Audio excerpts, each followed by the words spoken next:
What a weird conversation started. Did he ask you, do you cook at home? Yeah. Oh, what an interesting conversation. He's like, you don't cook, right? I was Yeah. wondering because he asked me how's my evening also. I'm thinking of dinner. Oh. Okay. Hey, everybody, thanks for being early. Thank you very much. Yes, so first let me start with introducing Tricia, which then I'll get her to introduce herself. Hello, Tricia. Could you introduce Hi yourself? everyone.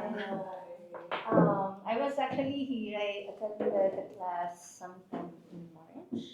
March, oh yes. In Jan. Yes. We were classmates, so I came from Manila.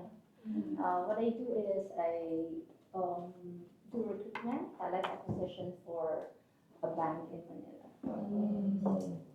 Yeah, this is my second time. We came down specially for this. Yes. Yeah, we are so fortunate. Yes, and we have so fortunate that Ariel came down from Taiwan. Yes. Yeah. So good. Then, the other thing is we also have a WhatsApp group chat. So subsequently, I'll be adding you guys if you're okay with it. Charlotte is already in, right? Yeah. Okay. Inside the group chat. Oh, yeah. Oh, good. Yeah. Correct. Yeah, he came from Malaysia side. Yeah. Okay, good. Then the other thing is in the afternoon, Janice will be coming. Will Janice? Yeah, for lunch, yeah. For lunch. After that, is she using the office here? Should be. Should be. Okay. So That's today.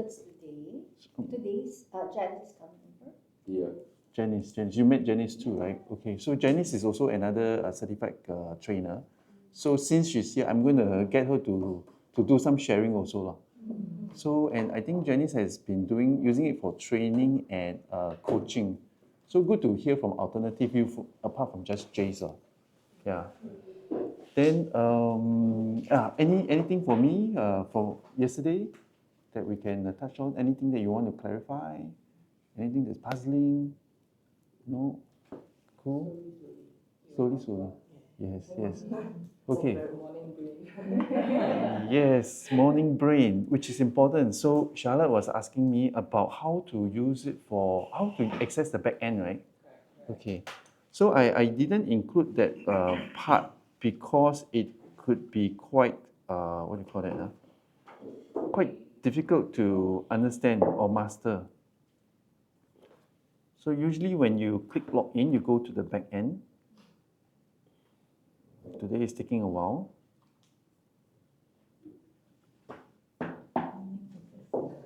Yeah, it's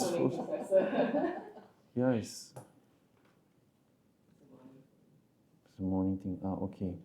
So this is a sample login. Sample one. So sample one. So for myself, do I use like the James Cook account or do I use my own email? Because I tried using my own email, it actually doesn't work for this corporate thing. Correct. It's your James Cook account. Under James Cook account, right? Correct. So for simplicity's sake, I get you all to use your own email account. Yeah. So, but if you want to change the password, you have to come into the central console, which is you have to do it today or tomorrow, Okay. So change password, not now. So once you go in, it looks like this. Okay, so the first step is it doesn't go to the overview, it goes to issue because straight to the issue rather than the overview. So if you look at the overview, then it tell you, how many you have profiled, what's your balance credit, how many you profiled in 2025, which reports you sign up for. Yeah, these are the available reports. Okay, so if you go to issue. So if the ones that are like the yellow boxes inquired, it means that I don't have that thing to. Correct. Oh, it doesn't even. Last time it allows you. I think mine, I don't have the type discovery and the type report. Okay. The two that I cannot. So I think it's also not included. Oh, okay. So that's why I couldn't generate. Okay. So during the break, you let me know. Then I will go into the back end because sometimes it's a human error. Okay. So this, for example, is the OTP. Then I've created for you all, so you all don't have to actually come into this part. So, but if you do, you come in already. Anytime you delete the OTP, it returns the credit to you.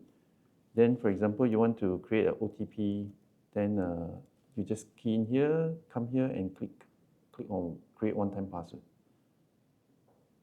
Okay, then this is the OTP, one-time password, that you communicate with your candidate. Okay, then inbox. Video interview was a past product that we have. It's for recording of people who come for during the COVID time, right? You want candidates to submit their videos. Yeah, so this was one of the features, but it's less used now. But it's currently still enabled. Okay, so under inbox will be here. So you don't see others, although just now we saw that there were 9 profiles, right? It's because they're in other folders. Go to general folder. Oh, it's also not here. Okay. So these are the various folders. So go to the production folder. Okay, they are all hidden here. Okay, so now if you want to compare 2 persons, you click compare, and then you will refresh. On the right side, you will see the name, sample 3. Then I want to compare with this marketing executive, click compare. Okay, then there is you click on compare, it will show you the differences. So it matches how 2 traits are close or far away from each other. Yeah, so this 41% means quite poor. They're quite far apart in terms of many areas. So the system calculates for you. Yeah, but of course the human element must come in, because sometimes dominance and dominance, like what I mentioned yesterday, comes too close, people tend to fight. Okay, so this is one. Okay, then apart from that, there's this thing called the job fit index. Is there? Okay, job fit index. So assuming I want, just yesterday we were talking about job fit index. Yeah. Is there already preloaded job fit in there? So you can already choose from there, or do you have to input your own? You have to input your own. Yeah, and usually you have to look at the JD. The reason why there isn't a standard template is because every company is very different. Yeah, some companies, some organizations succeed when leaders are lower in leading style. Yeah, then high leading style becomes a problem. So just to share with you, when I first started, right, the company was called Chartered Semiconductor. So they were looking for a profiling tool. So Harrison Assessment, ourselves and a few others. And we lost it. The Harrison professor came by, and the Ang Mo is white guy, and they bought the system. But down the road, they had a problem. So he said, cannot get the Australian guy. And I know the HR. The HR said, hey, come and help us look at it. So I saw that the system recommended that if it's a leader, manager, right, you have to have a certain level of leading style. But what happens is the rest was all low, and the person high in leading style sticks out like a sore thumb. So people gang out to force the person out. Then the other high performance managers, right, their leading style is mid to low. Yeah. So when you talk about organization culture, so a lot of other tools don't look at this part, culture element. Yeah.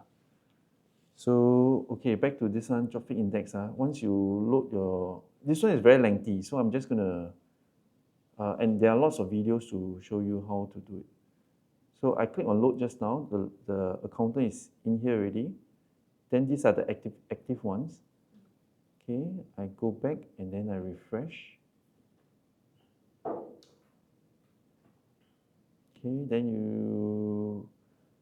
you see this part, job fit index graph.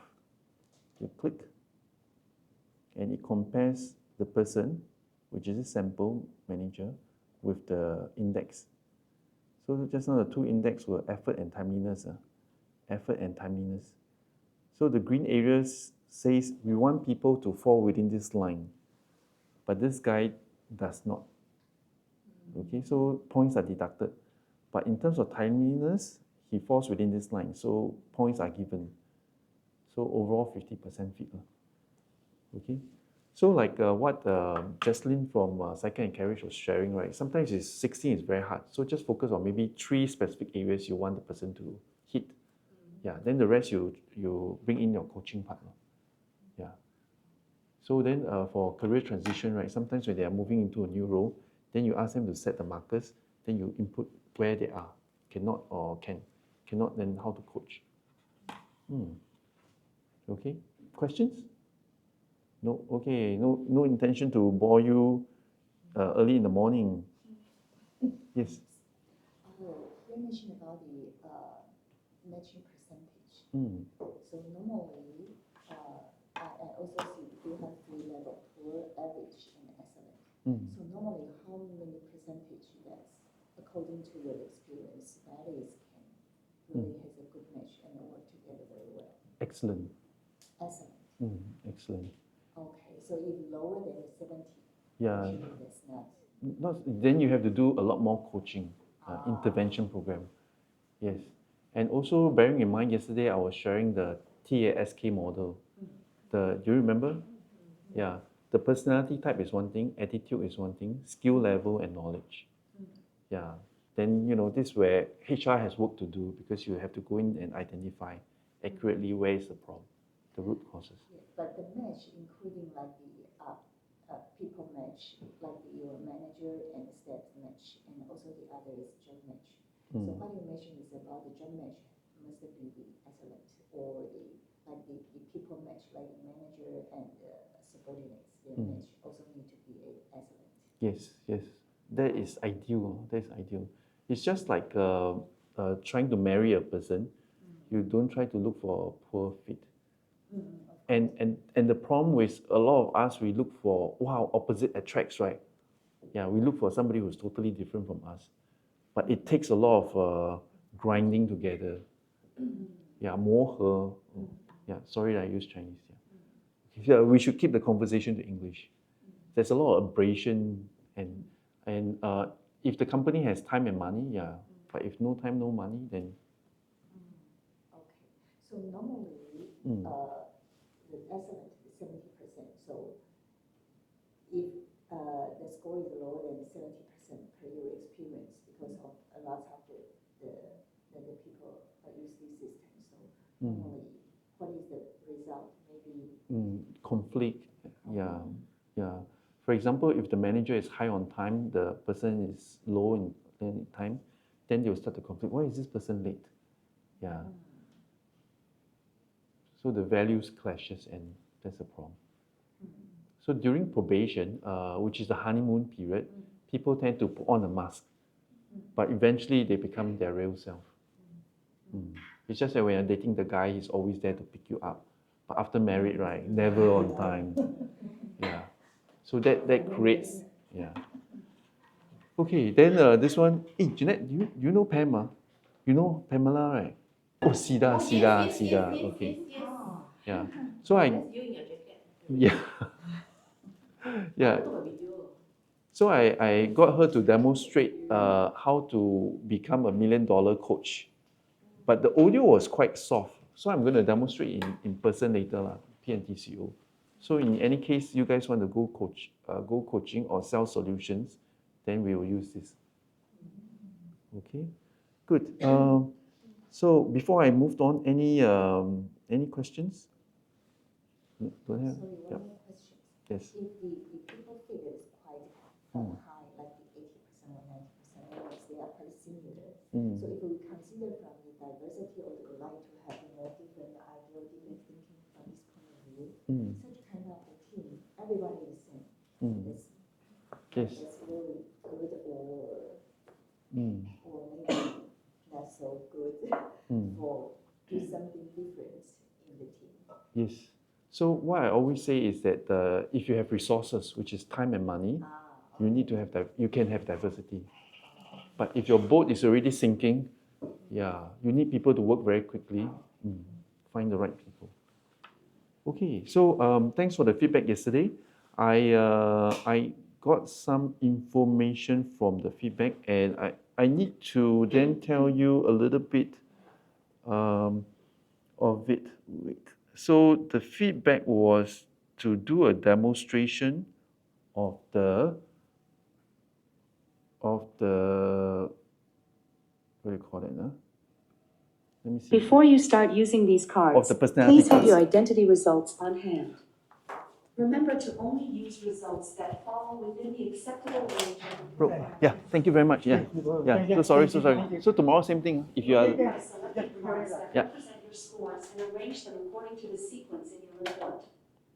Remove cards that are not in use. 2. Look at your score for each trait and understand the explanation behind them.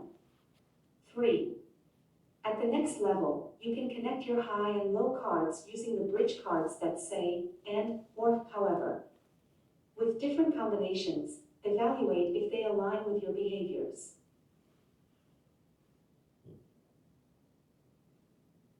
4. Utilize the prompt cards provided in the deck for additional guided insights. The identity personality cards are suitable for use independently or in conjunction with identity coaching cards. For detailed process of using these cards, or if you plan to coach or counsel others, consider obtaining certification in identity. okay. So I didn't show this video yesterday because too much video, then I get another feedback. It's all videos. So now then there is another. This video is in your online academy. Okay. There is another video that shows in detail how to use it. It's going to be a 12 minutes video. Huh? Oops, sorry. Ooh, okay, making me panic. Thank you for the time today. Thank you for having me. Thank you for completing your identity questionnaire. Here are your results. I am so eager to find out about myself. I am going to use these identity personality cards to facilitate your understanding. Let's start with the high scores. Pick up the traits from the cards that reflect a high score. Okay, done. A high score does not mean it's a good score. Neither does a low score mean that it is a bad score. I was worried when I saw that I had low scores. That's a common misconception. We will get to that in a while.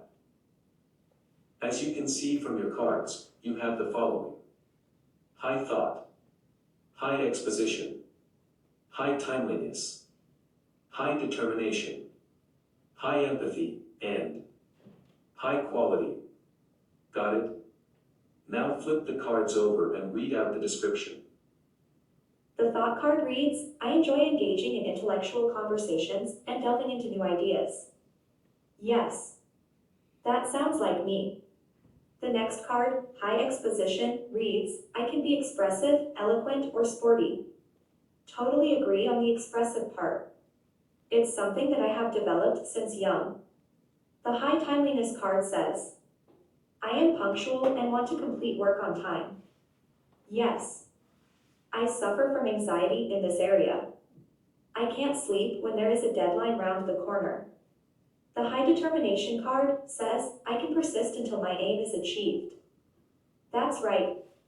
I will never give up. The high empathy card says I can be empathetic, understanding, helpful, and supportive. That's a handful of emotions, but that describes me so well. The last card, high quality, reads, I can be meticulous and quick to pick up errors. Yes, I am like a hawk. I circle from above and look at every detail.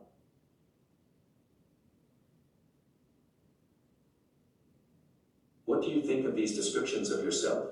I think they describe me accurately. Let's move on to the low scores. Pick up the cards that align with your low scores. My traits with the low score are effort, affection, sociability, dominance, leading style, and tactfulness. Good. Now, go ahead. Flip over your cards and read them. Now, let's see. The first card, effort, says I prefer to find ways to work better. When I first saw the card, I was saying to myself, oh no, I am going to look bad. The card put the message across without hurting. Many people will think that I procrastinate or I am lazy. The truth is, I don't quite agree with the work that needs to be done. So each time, I put work off until I am convinced that that is the best way to proceed. I see. I hear you. Please continue. Okay, the next card, affection. It reads, I can be objective and do not like emotions to get in the way of decision making. This is true. I agree with it. Many people who do not know me do not understand how I look at things objectively. Now, let me flip over the sociability card. It reads, I prefer own company and that of a few close friends. Interesting. How did the identity questionnaire find out? Yes. Contrary to what many people think, I am actually an introvert deep down. The next card is low dominance. The card says I do not need to be in control and can allow others to do so. Yes, it doesn't matter who is in control. I believe that we can all work together. Now for the low leading style card. It says that I can be a good supporter to others. I prefer to take on a leadership role only when necessary. This is so true. I feel immense pressure when everyone looks to me for answers. The next card is the low tactfulness card. It reads, I see people as nice and friendly. I like to be direct and transparent. That's right. I don't like to beat around the bush. I prefer friends and colleagues whom I can be upfront with. This is fun. What's next? I am glad that you are enjoying it. In the next phase, we are going to talk about the scores in the middle. In this case, pick out both high and low cards for the traits. All right. These are the traits which fall in the middle. Organization, flexibility, attachment, and status. What does it mean and how do I read them? When a trait falls in the middle range, it means you exhibit behaviors from both ends of the spectrum. So, you will pick up both cards and read them. The first card, high organization, says, I can be orderly, methodical, and systematic and take care to plan in detail. The second card, low organization, says, I can be spontaneous in situations. If your score is closer to the edge, you tend to lean more towards that behavior. In your case, for the organization trait, your score means that you are more systematic, but you can be spontaneous at times. Ah, I understand. Yes. I tend to plan my schedule most of the time, but there are occasions where I just go with the flow. I am getting the hang of it now. Thank you for sharing. What do you think of the next set of cards? My behaviors are that I need clear and thorough instructions and prefer to act when I am sure, but most of the time I have an easygoing nature and adaptable to a fluid environment. This is interesting as I get to understand myself better. Yes. The personality cards are meant to help you reflect on your behaviors. For scores in the middle, there is a tendency for you to vary your behaviors depending on the context. In some cases, I may spend time to talk about the middle scores and what are your triggers for specific responses. Do you have a better understanding of yourself? Yes, I do. It gives me the confirmation of some of my behaviors that I always knew or guessed. That's good. Are you ready for more? Wait, there's more?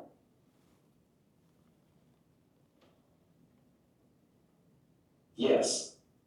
Now we can go into the correlations of different traits. Correlations? What's that?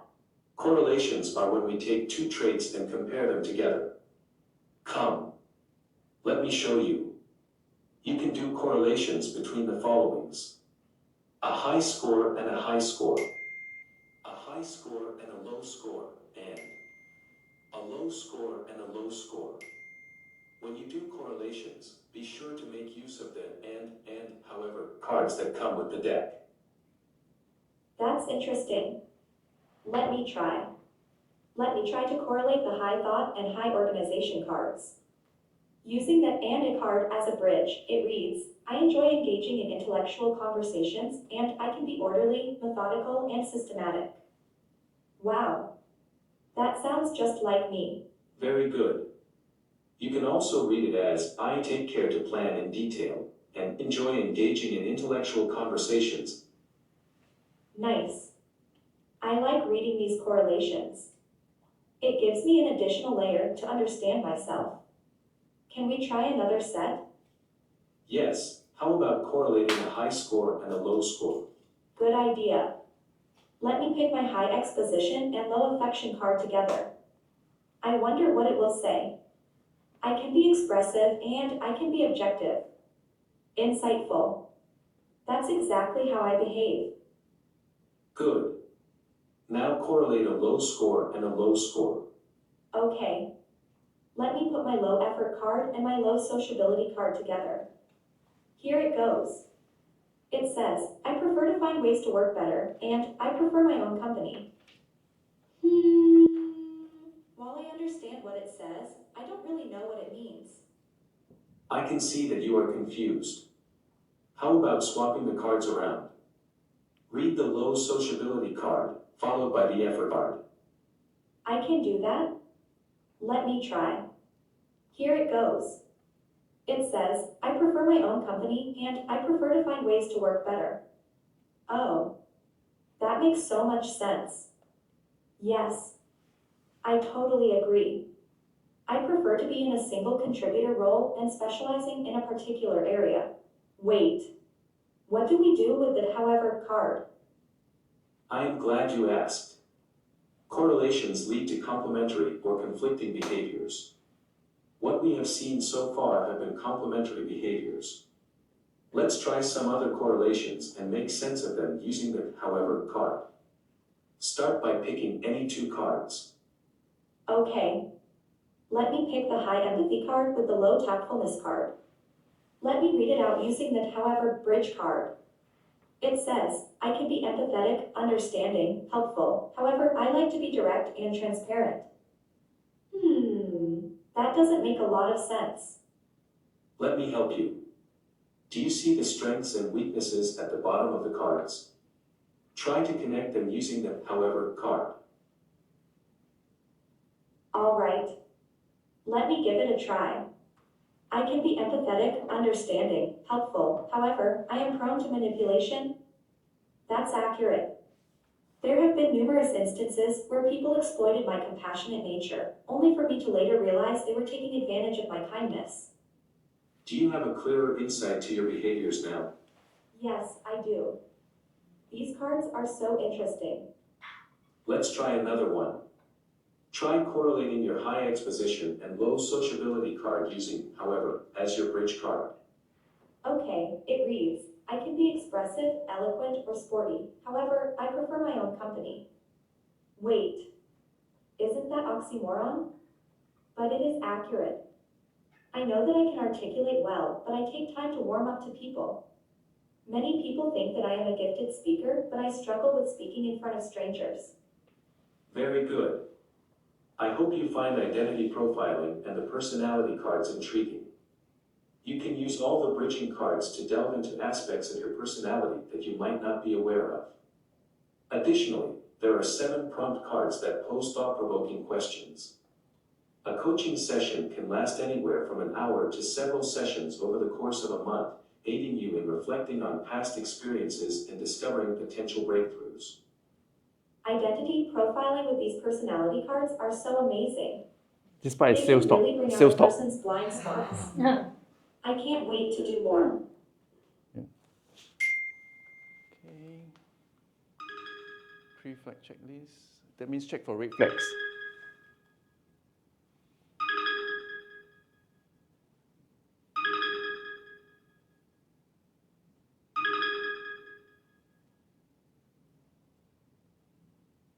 Okay. So once again, this video is on the online academy. Okay, so because some of the feedback I got was that, oh, can you do more demonstration with the card, barely explain and things like that. So yeah, does it answer the questions? Do you have any more questions? No? Okay, I promise you no more video for today. Okay, good, good. Yeah, but feel free. It's meant to be very conversational. Today we are going to talk about this thing called the coach, the pocket coach. So, but first and foremost, the most important thing, group photo. Yeah, let's do a quick one. Yeah, hair is okay. Hair is okay. Right. Okay, 3, 2, 1. Okay, then a quick check. Sorry, I'm not good at this. Oh, wait, no, I didn't get Robert, sorry. Okay. Robert.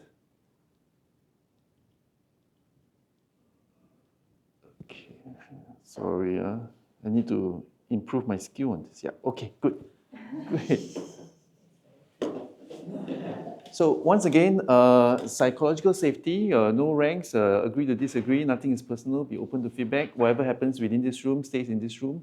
Let's make as much mistake as possible, especially when you're giving the feedback to other people. So when people tell us, hey, wow, your approach are really very hurtful, so don't take it personal. Take it as, oh, it's a feedback. Okay, then ask, what words should I use or should I not use, all right? So, okay. So next one, alignment. Okay, we done the clap. Okay, you want to do the clap? Okay, we had an activity yesterday. So when I say, give me one clap, everybody will clap synchronized. Okay, can I have one clap? Very good. Can I have 2 claps? Very good. Can I have 3 claps? Okay, now, if I ask for 11 claps in a musical tone, can you do it? No. Yeah, okay, so the trick is you've been to a football game, you will hear pump, pump, pump, pump, pump, pump, pump, pump, pump, pump, pump, 11 claps. Okay, so let's give it a try. Can I have 11 claps? Ah, fantastic. Sounds good? Yeah, okay. It's amazing when the team gets together and, get that energy level up. So we've done the self-introduction and also Tricia. Welcome, Tricia. Okay. Now, about myself, blah, blah, blah. You guys know me quite well. I'll skip on that. I added this thing about training and coaching from yesterday. Usually, I would add this thing about training and coaching, where when the person come for coaching or when a person come for training, I will tell them, what do you think a training is? What do you think a training is? So the option is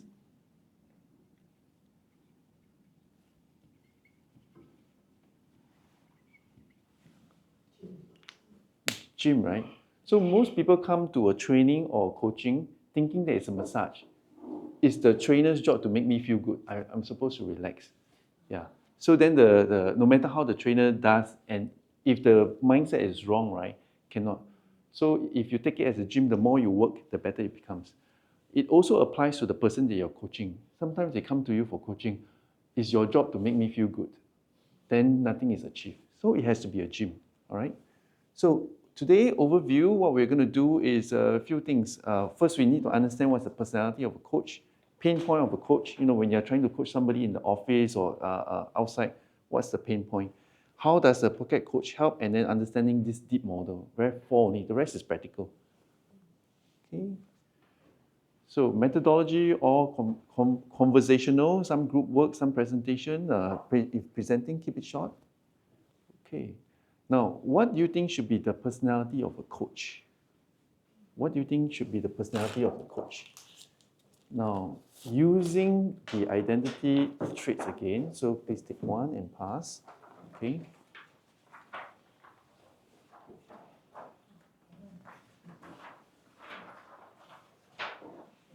Okay, so we're going to divide into 3 groups.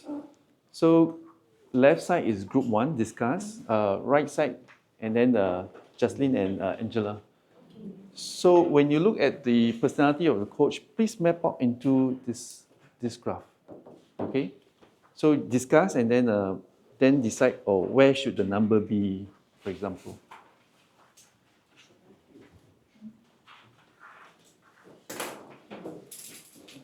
What should be the personality of a coach?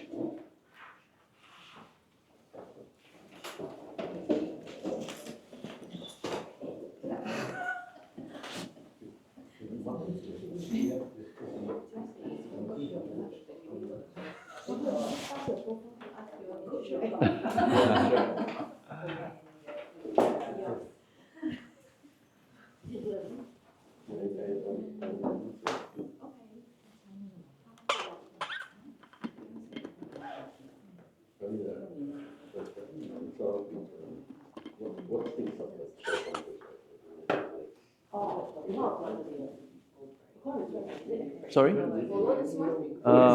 On this, Discuss what is the. yeah, on the 16 traits, discuss what is the ideal coach and then mark on the graph. Oh. Yes. What is the ideal coach?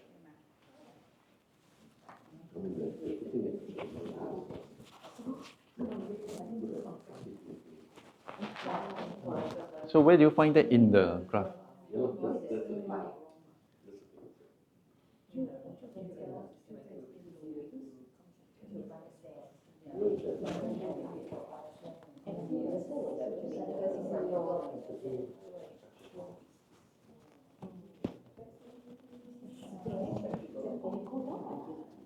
Google sequence,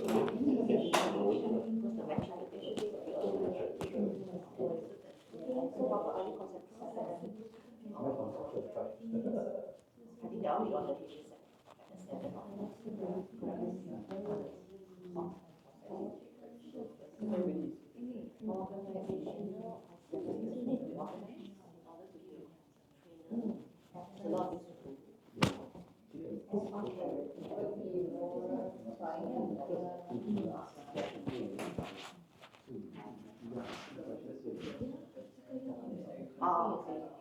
I was really on the planning of paying the stakes, attendance, sorry, training or coach? Coach. Yeah, today we're going into the coaching module. So on the lowest floor.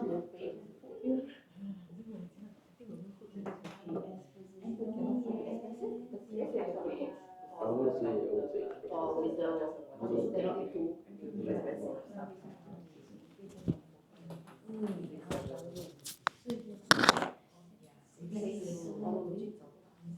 let's run to the waterfall. Flexible, right? Cannot too much emotion, right? Let's find the outcome. Yes, Right? Which student?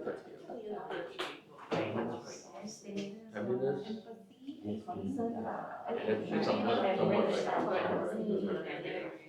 So it's on the lowest view. The affection,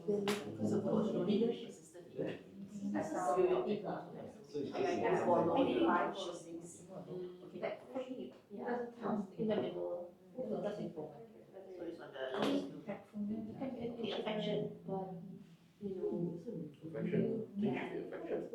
Should be affection, should be passionate. and Strong. Wait. emotional Like science. maybe for me, I'm not affectionate at all. Like project. Straight to the emotion of the coaching, and you cannot.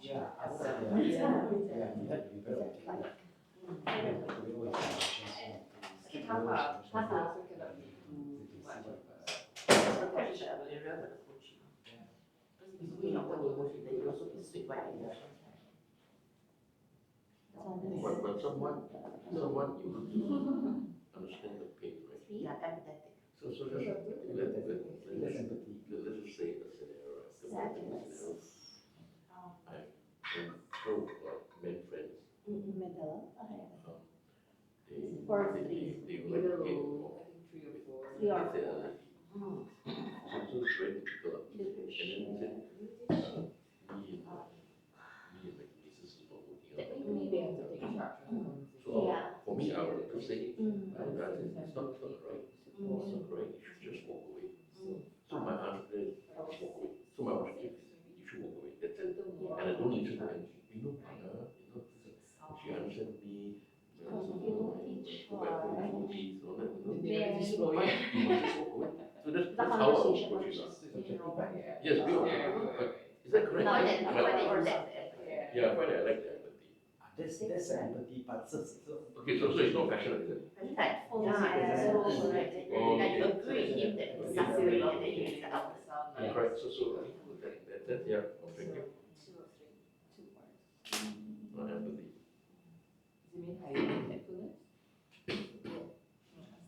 between empathy, between focus and understanding, the coach has to be somewhere in the middle.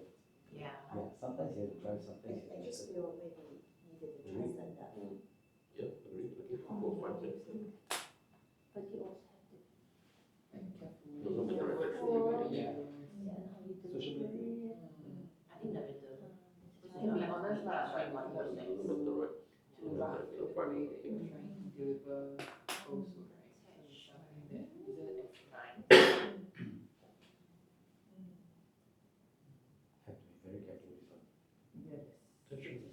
I think you present, Even though you you cannot, come it should be that you present like, at least the delivery of because the whatever you hear, it's only one side of the coin, right? Yes. You can say you're right over here. Correct. Without judgment. Yeah, I should not feel you obligated. have a role to play with this thing, of course, break down. I also think so.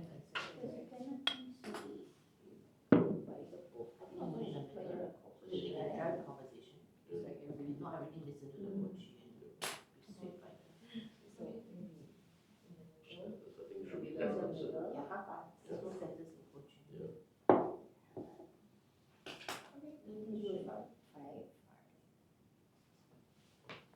Okay. Middle. Done. So on the top right hand side under the name you put ideal coach.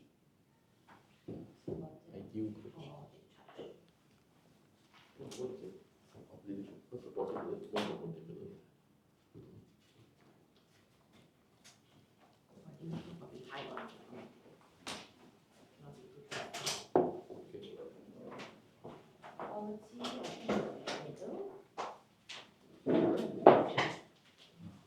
Contribution.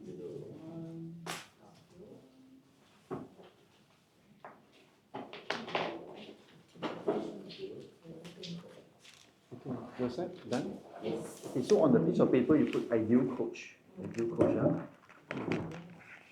So likewise, take one.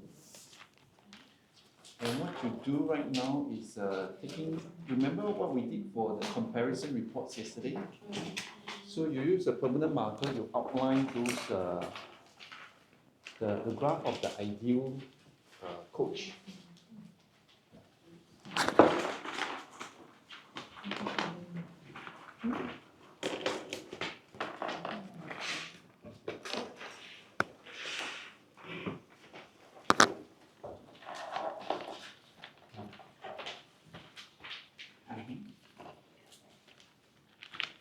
how much of is it? Sorry, no, then you trace that score first.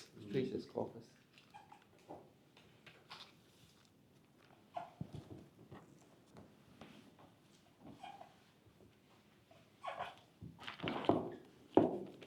And remember on the transparency, please write ideal coach.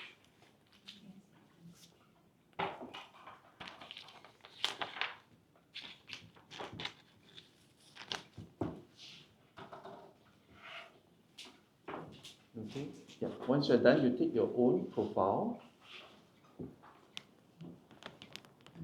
and then you put it over.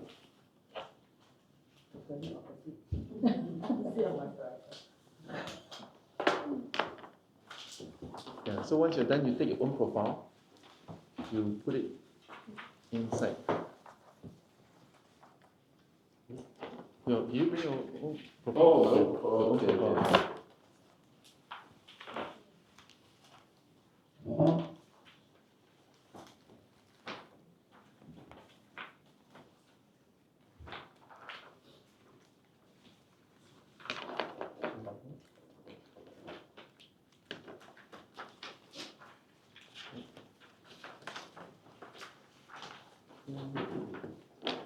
So would be good if you have two different colors.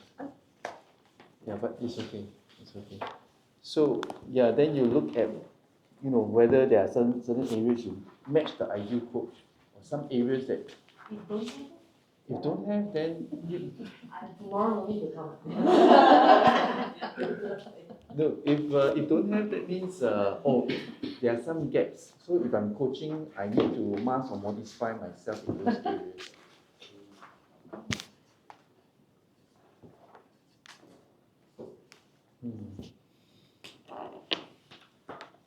Okay, and then there's no ideal coach for everywhere because every person that you are coaching, right, has a different perception.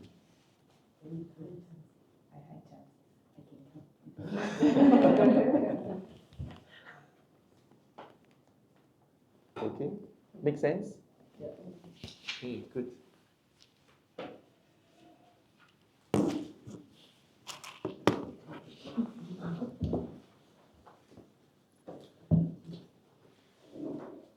Any questions with regards to this activity?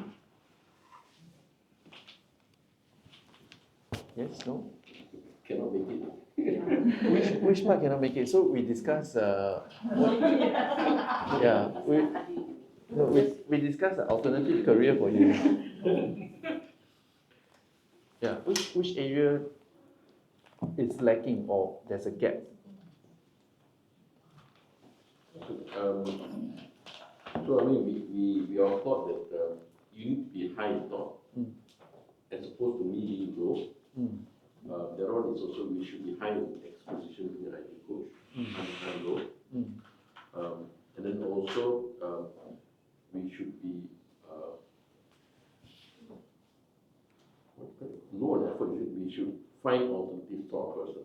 For me, I'm a straight line person.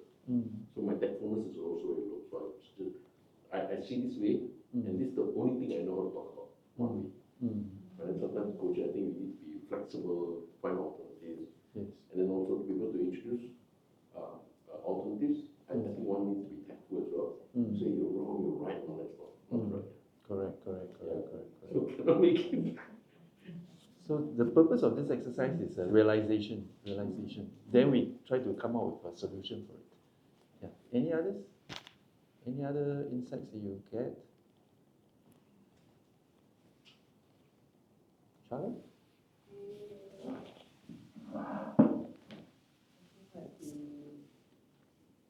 Exposition part. The ideal is high, huh? Or, Video is high. okay. Mine's like a bit lower. So I thought that maybe being more expressive would be better. Okay. Good. Ariel?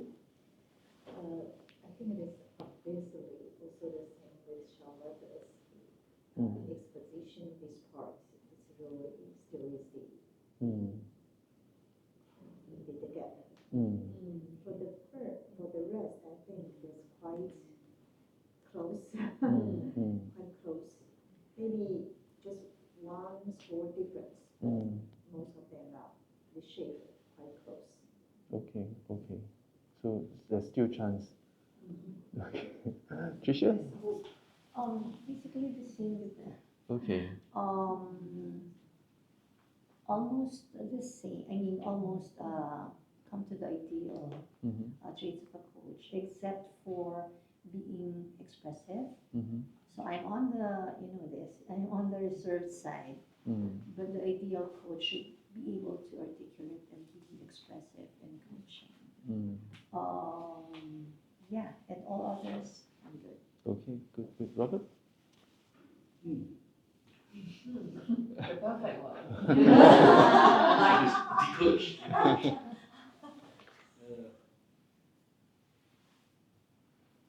What that differs is actually effort.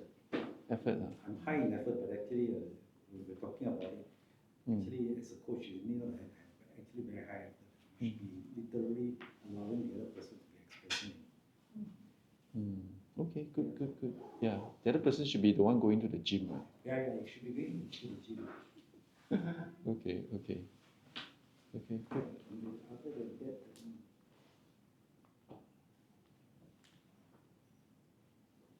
organization.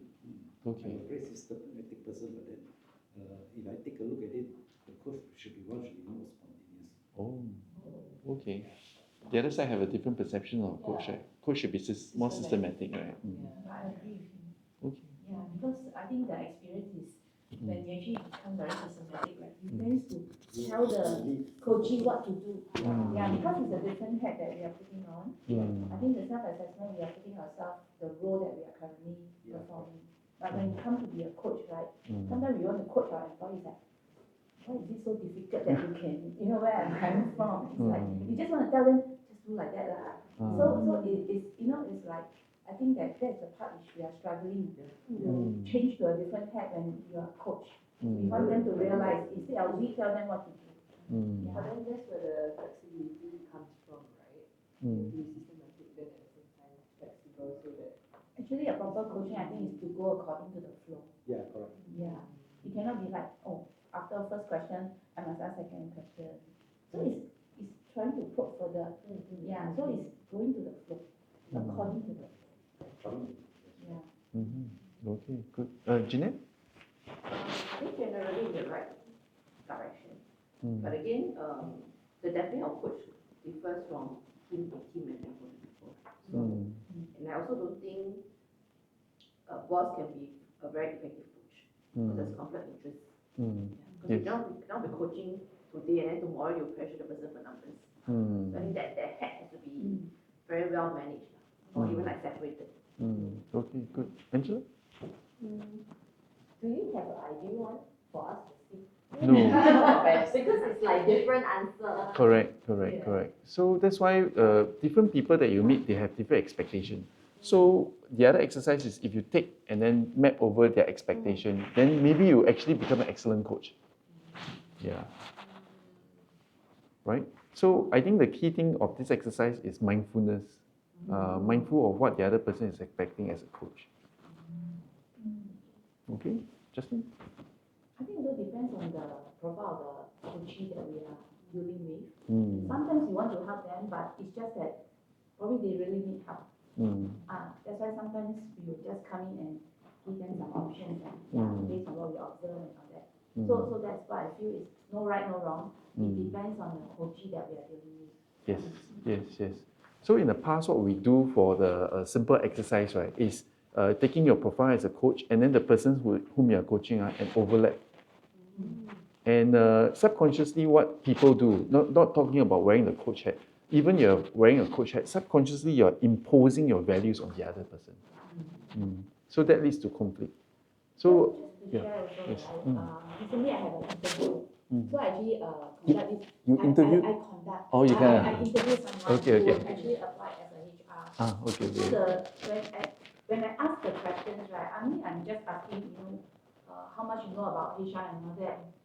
As I probe further, right, she started to cry. Oh. So it's not that, I think I'm not making her sad, but I make her realize that actually her knowledge about HR is very limited. So that's why she feels that, like, as you ask me, I feel like I'm a frog in the well. That I think my knowledge is very limited. I just ask questions. So I think it's that.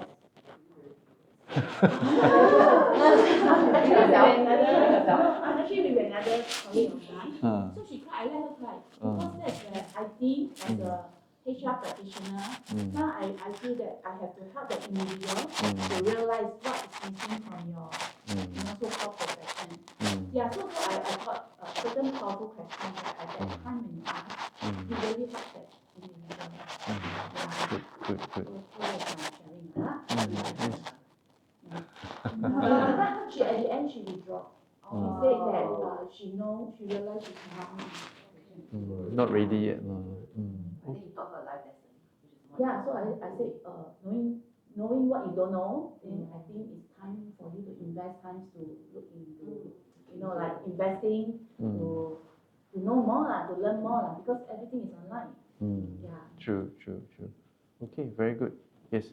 So this is an exercise, but self-awareness, and then understanding that when we go into this coaching part, right, not to impose our values. And also the other person maybe, we cannot impose, but they are definitely imposing on us. Yeah. Okay, so for the next activity, we'll do it in conjunction with the tea break. Okay. So it's still again 3 groups. And what you do is to discuss the challenges and the pain point of coaching people. So you use one part of the whiteboard. So one color. Okay, challenges of coaching. Yeah. The coach. Of the coach, yes, of the coach. Some instances would be like cannot get the idea across. The person don't turn up. All the weird things. So you want us to write on the board? Yeah, write it on the board. Yeah. Okay, then discuss in your team.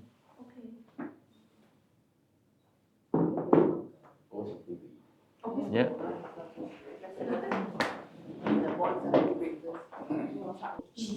I think for a coach, you need to be like a mirror to reflect the coach's thoughts and not so much on telling them a solution. Although you're like, how come you don't know? Cannot see this, it's so obvious. But you still need to be very patient and listen to them. Unconscious biasness, I think something in us. So sometimes first impression, right? When you see them over the Zoom or even over first time meeting them, you already have an impression set in your mind, and then that might kind of guide our conversation. So I think we need not be very conscious of our unconscious bias, whether it's towards gender or nationality or whatever. Environment, very important, especially when you have a very noisy environment to do coaching. You cannot hear, you cannot cry, it's not a safe environment. So I think choosing that is important, especially in Zoom. I think we can control our side as a coach side, but on the coaching side, you don't know what distraction they have, right? They might have pets running around, babies crying, so it's not conducive to do a coaching session then. Of course, the last one is whether the willingness of the coachee when they come to the coaching session, whether they are coachable. Because sometimes they already have a pre-mindset, right? Or my company send me to this coaching, I'm just here, but I'm not going to do anything, I'm not going to share anything. You ask me to think on these questions, I'm not going to answer anything. So it's very hard to get that buy-in together and to build a relationship with the coachee. Yeah. That's for us. Okay. Thank you. Very good, very good. Okay, Angela and Jocelyn.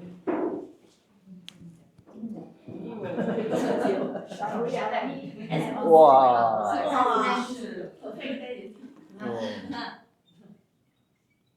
Or you share something come to your mind. Okay, so basically some of the challenges, I think being a coach, we actually many times are like us, like kanchiong spider type. So we lost patience. Yeah, I think must be very patient. Then active listening.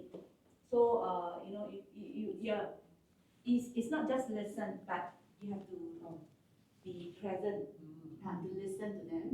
Then okay, sometimes we will also have problem where coaching talk non-stop. Then we don't know how to stop them. Yeah, and leading by coach. So they are actually waiting for coach to provide them an answer. Yeah. Next one will be coaching too silent. Sometimes too silent, you don't know how to continue the conversation. Yeah, and lots of focus, so it can be both sides, the coach and the coachee. Yeah, so we don't know how to continue as well. Then trust not established. I think this is very important, especially when we start the conversation.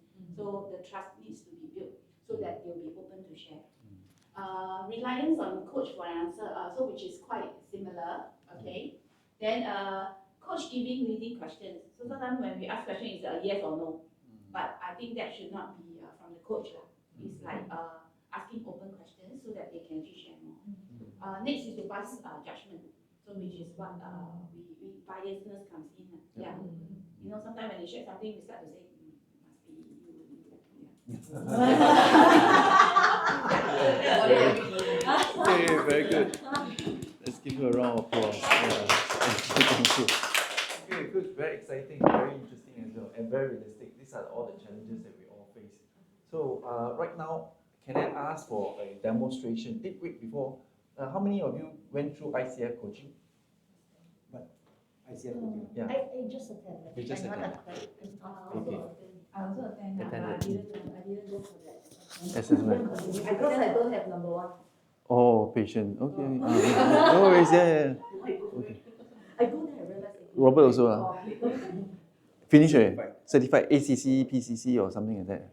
Okay. Okay. Wow. Wow. Okay. Okay, so right now we need to have a demonstration. One person has to be a coach, one person is the coachee. Yeah, so to demonstrate the current style, then I show you what's the identity style, the pocket coach style. So any volunteers? Okay. No, then you should. No. Let the. No, Angela, I think it will be perfect. Coach. No one. Don't want. No, you try. No, it's just to experience it. Coaching. Yeah, she's already willing Let the already. expert show us. Let the.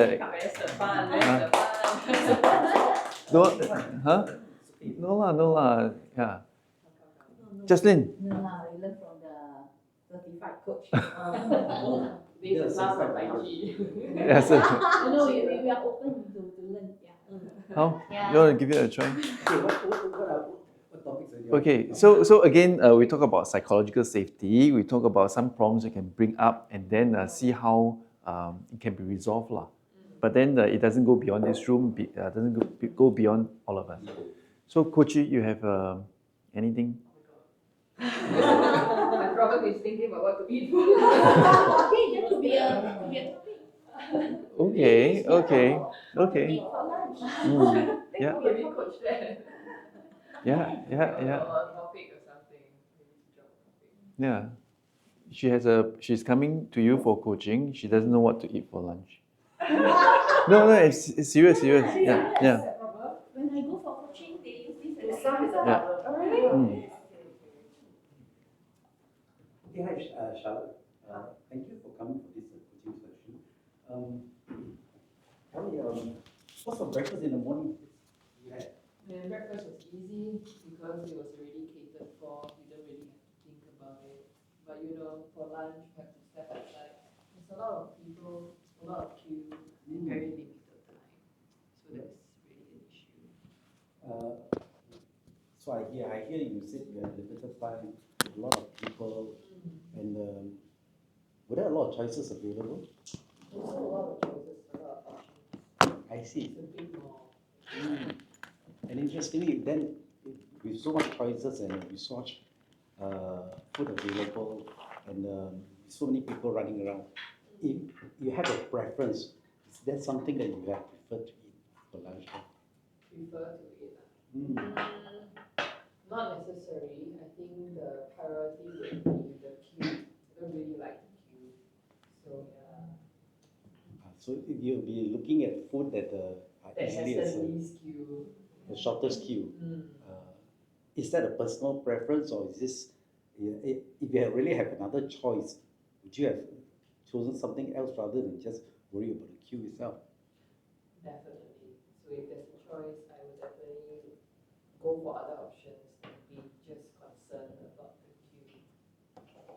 Now let's take a look at choice. Looking around, what are some choices that are available around here that you have seen? There's Popeye. There's this soup restaurant. There's also Starbucks. And Right. there's also the food court. Any personal And preference? Steamboat. Yeah. Oh, I like steamboat. Or you like steamboat? Yeah. Looking at steamboat, now that you like steamboat, looking at steamboat, do you think a steamboat will have a long queue during lunchtime as well? Actually, I don't think so. But it takes a long time to eat a steamboat. It's not just like 30 minutes affair, you know. Steamboat takes a lot of time. Right. So then you are highlighting to me that the steamboat you may not have a long queue, but then steamboat is going to take a long time for you to eat. How much time do you have actually that's been given to you? I think it's about an hour. So in your opinion, do you think that you will be able to eat your steamboat within an hour that has been given to you? I don't think it'll be very enjoyable. Yeah. Like I'll be rushing to it, you know. Right. So that you're highlighting another area that we have. So now we have queues. You have you don't know what to eat, and now I also worry about your rushing through your food and not enjoying your food. That sounds interesting, isn't it? So if you were to take a look at these three problems, queuing problem, choices problem, and then rushing through your food, which of this is now more important to you? Not rushing to eat my food. Not rushing to eat your food. So which means to say we should be looking for food that you do not have to rush through, things that you have so much choices, and then we also have to look at the choices available, and at the same time we also have to take a look at the queue. Now we revisit again, looking at all the shops and all the restaurants available. Which of these would fulfill the criteria? I think Subway. It's very fast and convenient. But will you enjoy it? It's okay. It fuels the hunger, I guess. It's not that bad. It's a decent food. Yeah. So if given a choice, will you then have Subway as your lunch now? I guess I have found my option for lunch.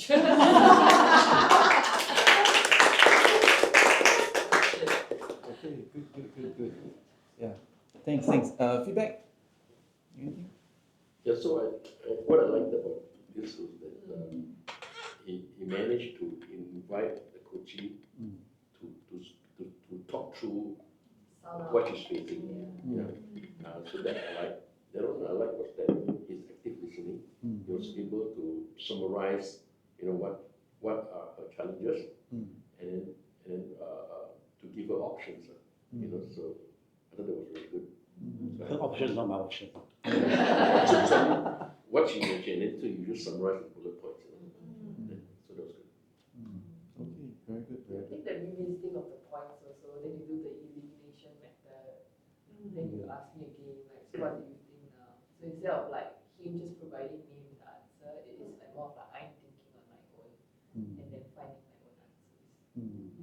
Okay, good, good, good. So let me see what's my next slide. Using Pocket Coach here. Okay, so I have a Pocket Coach here. In a while, I'll give you your own set. You brought your own, right? Okay. You also, right? Yeah. Okay, good. Because I don't have extra. So then same coaching down here. And if somebody says that she wants to talk about food rather than or lunch, right? It's layering lah. So the top, I think I need to get to the bottom of what's affecting her. Yeah. So and before I forget, most of the time when people send for professional coaching, the things is it's not to do with their work at all. It's always related to friendship, relationship, children, all those. Yeah. So 99.9 out of 100 times. Charlotte. Yes. Hey, nice to meet you. So yeah, it's getting you ready. Okay. So thanks for the time, and I'd like to first say that the coaching part is more like a gym rather than a massage. So both give you satisfaction, but one gives you when you put in the effort, you get the results lah. So are you okay that we start with the coaching session? Yes. Okay, good. Now in my hands, I have this stack of cards.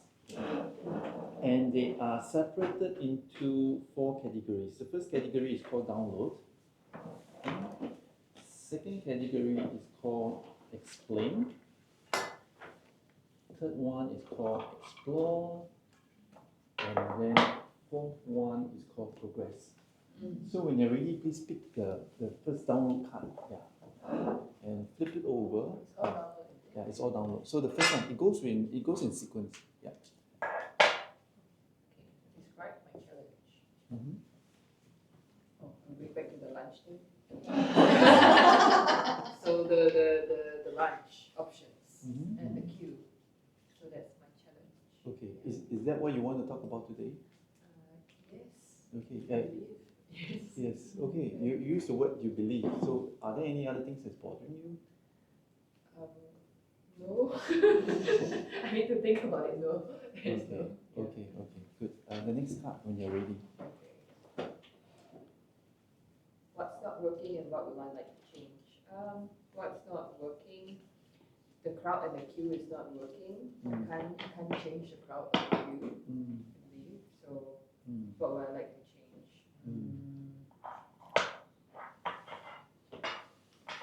Things I would like to eat, perhaps. Okay.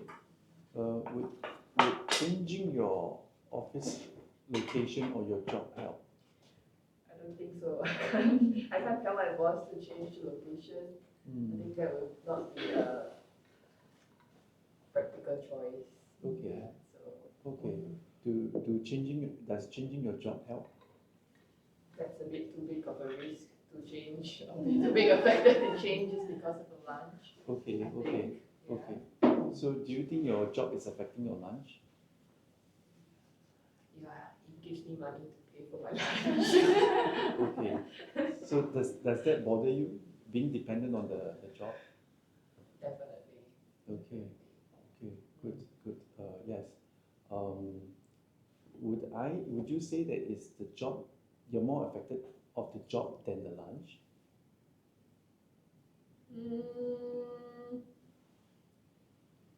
Come to think about it, I guess it's not so much of that. I think it's more of like limited choices around, right? So and then it gets mundane. I see. Okay. So when you were saying that, are you referring to the job or the lunch? getting mati? Oh my gosh. um, maybe it's the people that we're eating with. Yeah, Okay, it's the people. yeah. Okay, tell me more about the people. They're not very fun to eat with. Mm. When we go lunch, we don't talk. Okay, Yeah. okay. So it's just eating. Okay, it's just eating. Okay, good. Yeah, when you're ready, maybe the third part.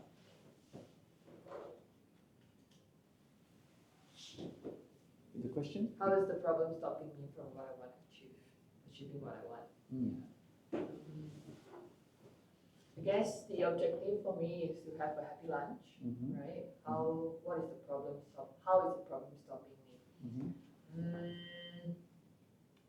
I guess without the nice food, the options and the people, then that would be the problem stopping me from Mhm. having a happy lunch. Okay, okay. You previously you mentioned about the people. How can this question relate to what you are going to achieve? How do the people stop you from achieving what you want to do? I guess it's the environment, right? So if you have a happy environment, people chatting, happy vibes, then that would be creating a happy lunch scenario. Okay. Then the other part of the question is actually what do you want? Happy lunch. Happy lunch. Okay. How does the happy lunch look like to you? Steamboat. Okay. Steamboat. Yeah. Okay. People eating together, communal, that sort of, Okay. like So Chinese New Year. I guess that's missing in your work, lah. I Yeah. would say. So would you say that your ideal perception of work perhaps is to have a support group or maybe friends to eat lunch together with in this happy atmosphere? Yeah, the happy atmosphere, like the friends and all. And probably that's something that's missing right now. Yeah. Okay, good. Okay, so, when you're ready, the next card. Yeah, still the download. The problem related to how I present myself. Well, could be. I think I do look a bit like not very friendly if I don't smile. I just look like I'm angry all the time or something. Yeah, so it could be. I think it could be. Okay. Yeah. And it could be also maybe I don't talk as much. Mm-hmm. Yeah, so maybe that's why I don't build up the atmosphere. Okay, good. Yeah. Who else is affected by this? I guess the people who's eating with me. Yeah. Because they're in the same table as well. Okay.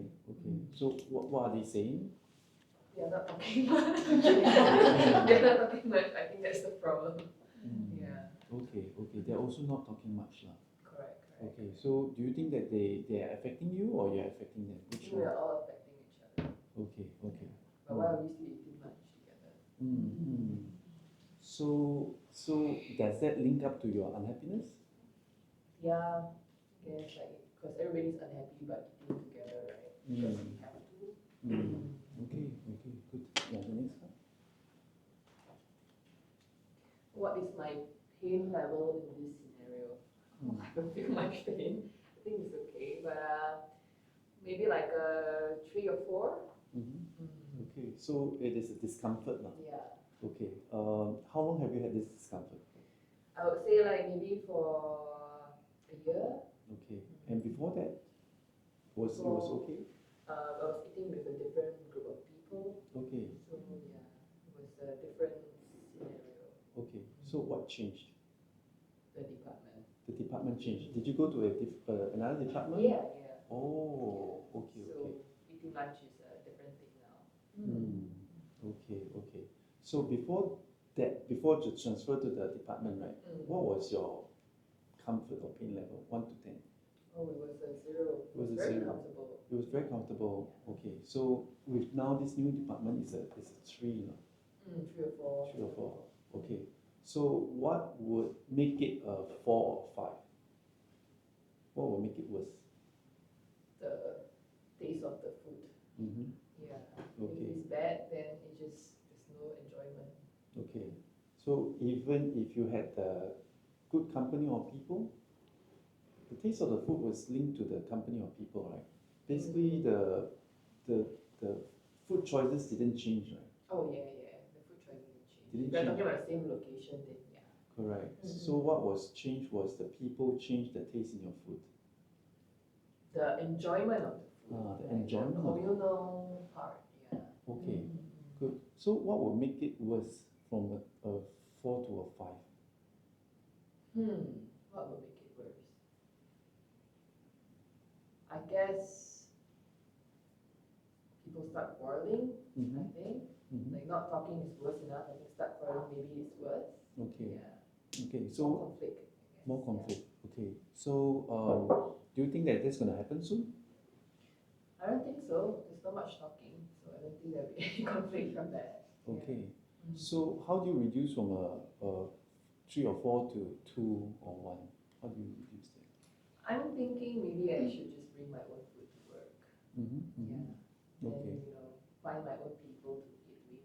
Then Mm-hmm. going to the hawker to Mm. eat. Yeah. Okay. Okay. That sounds like a solution. Mm. Okay. Let's see what the next card say.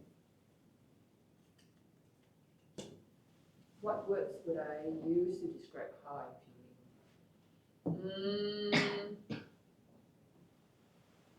I would say, I don't know, the first word that came to my mind was like loneliness, but I don't know why, but yeah, Mm-hmm. maybe loneliness, Okay. emptiness. Okay. So does that make you feel, negative deep down inside? Yeah. Okay, loneliness. So is it related to when we first started your food challenge, your food? No, it's a totally different thing altogether. Okay, tell me more about it. So like from initially I thought it was like the food was the problem, not having enough options. Mm. Then, but now I came to think about it, and it's more of the people who I'm eating with Mm. that seems to be more of the issue than the food itself. Okay, okay. So we talk about two things: the food and then the people, and then now you're talking about loneliness, right? Is it related to first the food and the people? I guess because you would relate food and people to happy moments, to gathering and this, right? So yeah, it's related. Okay, okay. So the reason why I'm asking is I just want to be clear that the loneliness is not dealing with another issue. Do you think that is connected to some other issues? Oh my God, that's going too deep. We're going to talk about family. No. Okay. Yeah, maybe it could be. Yeah. Could be. Okay, okay. Yeah. Rest assured that there's only you and me here in this room.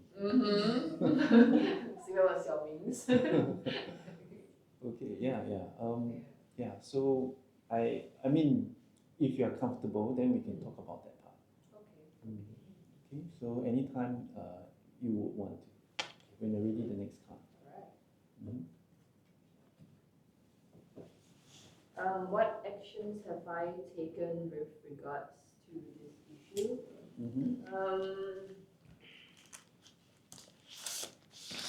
I guess I've started looking to make more friends within the colleagues to eat lunch with. Yeah. Or try and bring more people to the lunch, try and change the atmosphere or environment or the group. Yeah, to see whether it helps to change the dynamic. So did it work? Sometimes yes, sometimes no. Depends on the people who join. Yeah. So do you know who are the people who bring you happy moments during lunch? Yeah. Okay. So for those people who don't bring you the happy moments during lunch, are there any characteristics? Who don't bring me Happy moments. Yeah. I think they are more of like in their own world. So for example, if let's say you're going to be eating, then they're just going to be using their phone instead of like being present. Right. Okay. Do these people have a certain category? For example, like is your boss part of it? Are they your immediate colleagues, or are they sitting next to you? Not my boss. It will be immediate colleagues. Yeah, around. Okay. And you have your options to choose to either eat with them or not eat with them. Yeah, but yes, sitting like around my cubicle. So I think usually it will be better to eat with them. Right. Okay. Why is that so? it's awkward to just up and walk off for lunch. You don't ask if anybody wants to join. Right, right. Okay, okay. Do you feel obligated? Yeah, I think partially a bit obligated since we are sitting close to each other. Okay, okay. Yeah. The other thing is that how would this question apply to just now the word you used, loneliness?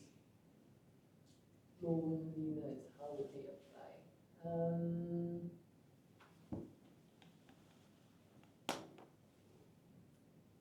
In the aspect of they are around but they are not exactly around, yeah, not being present, maybe that aspect. Yes, I totally understand. It is quite it's not a good feeling. Okay, good. Next card.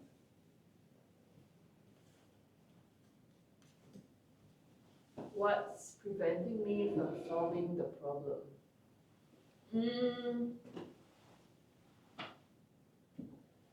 I mean, if I choose to not eat with them, then I guess it will be quite obvious that I don't want to eat with them because they're still sitting around me. So I guess that's preventing me from solving the problem.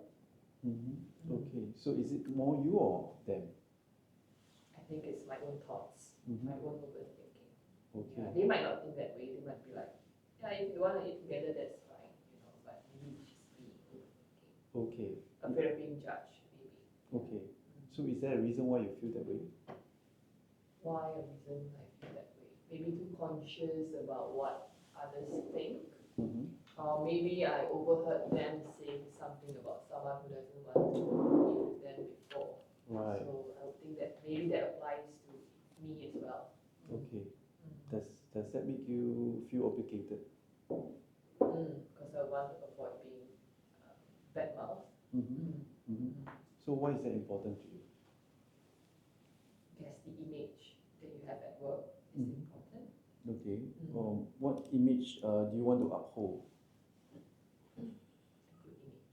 A good image. A good image. Okay. How does this question relate to loneliness? What prevents me from solving the problem? Yes. Because if it keeps happening and I just keep going into the cycle, it doesn't solve the problem of like having to eat with people that makes you feel very lonely, right? Okay. So, but how does that prevent you from solving the loneliness issue?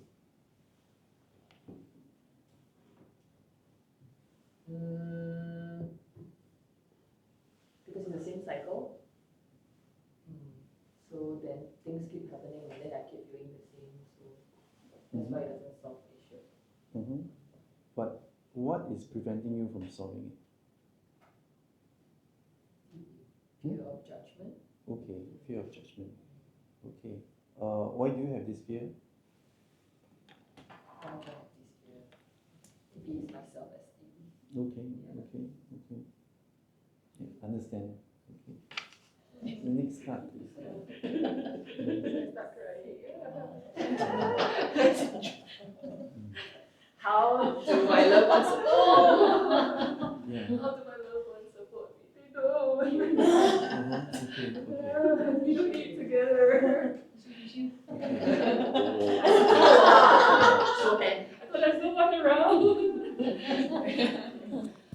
do my loved ones support me? We don't actually eat together a lot, except for festive occasions. Okay. Sometimes. Yeah. Okay, okay. So not really much support. Understand. Yeah, it can be very difficult in that aspect.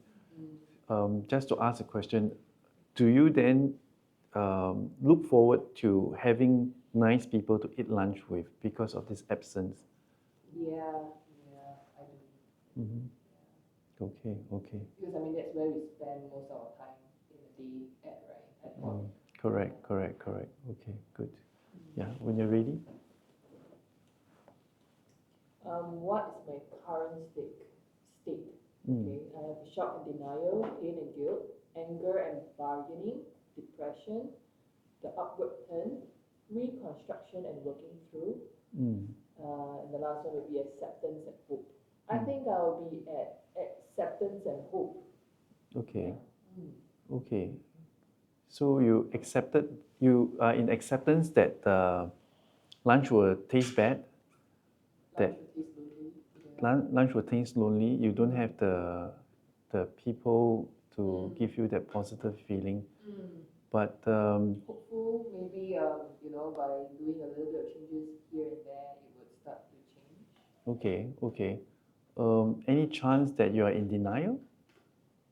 Denial that the lunch is lonely, or Anything? I can't see the denial part. Mm-hmm. Okay. Any other keyword that you could relate to? Apart from the acceptance? Not really, actually. Yeah, not really. Mm. How about this at the state of bargaining? Bargaining, but I don't feel anger. I think it's just like it's okay lor. Mm-hmm. You don't want to talk, then don't talk lor. I don't want to bargain. So. Okay, good. Yeah, when you're ready, the next card. Yeah. What do people around me say of this problem? Well, they just ask me to eat alone. Mm-hmm. Yeah, so you don't feel the extra factor of being lonely. Mm-hmm. Yeah, so anyway, you are used to eating alone. Mm-hmm. So yeah, So how do you think the advice is working out for you? I think it'll be the same as not going out to eat with them during lunch in the evening. Mm. Yeah, so you still be the fear of like being judged, like, oh, why does this person want to eat with us? Why is she bringing her own lunch? Mm-hmm. Mm-hmm. Okay. So generally, the comments that your friends say all points to certain things, lah. Mm. Did anybody give other answers? Not really, no. Okay. What other answers do you hope your friends would give you? Maybe they'll come down and look for me to eat lunch. Yeah. That would That solve. would be nice. Okay. Mm. Good. Okay, good. Yeah. Next card. Is there a pattern to this occurrence? Pattern, as in, does it happen elsewhere? Hmm. I would say maybe, I guess, not always, but maybe sometimes, like, for example, if we have a gathering, and then, or if just eating lunch with friends, right? Then sometimes when they are not present, then it will cause this kind of like a bad feeling about it. Okay. So you were saying certain friends, when they're not present, causes this type of feeling. What sort of categories or characteristics do these friends have? They're just not aware in general. Okay. Those that are causing hurt or not causing hurt to you? Causing hurt, yeah. Okay. As in, like, yeah, they're just not aware. Yeah. Okay. Let me read the question again. Yeah. Tell me about all these patterns, the recurring ones. Oh, I guess you'll be like, say, for example, during meal time, not just like lunch, yeah, it'll be, they will just be using their phone, or they would just be not present, mentally, physically, yeah. So that causes hurt now. Okay. Mm. Do you actually from a scale of 1 to 10, how much do you actually care about these people? Some I care more, some I not really, but for those I care more, of course, I'll feel more. Hurt. Yeah. Okay, good. Okay. What changes will make me happy? I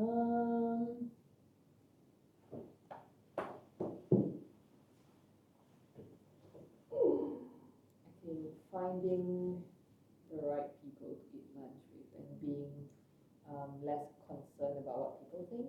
Yeah. Okay. That would be making a happy lunch. Okay. Who would be the right people? People from other department, I guess. I think this is also a good way to get to know other people as well that I don't usually eat lunch with, right? So that's a way for networking too. Okay. Okay. Yep.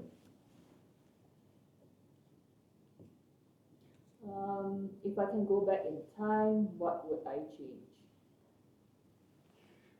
Yeah, just not eat lunch with these people for a start. So I don't need to face this problem.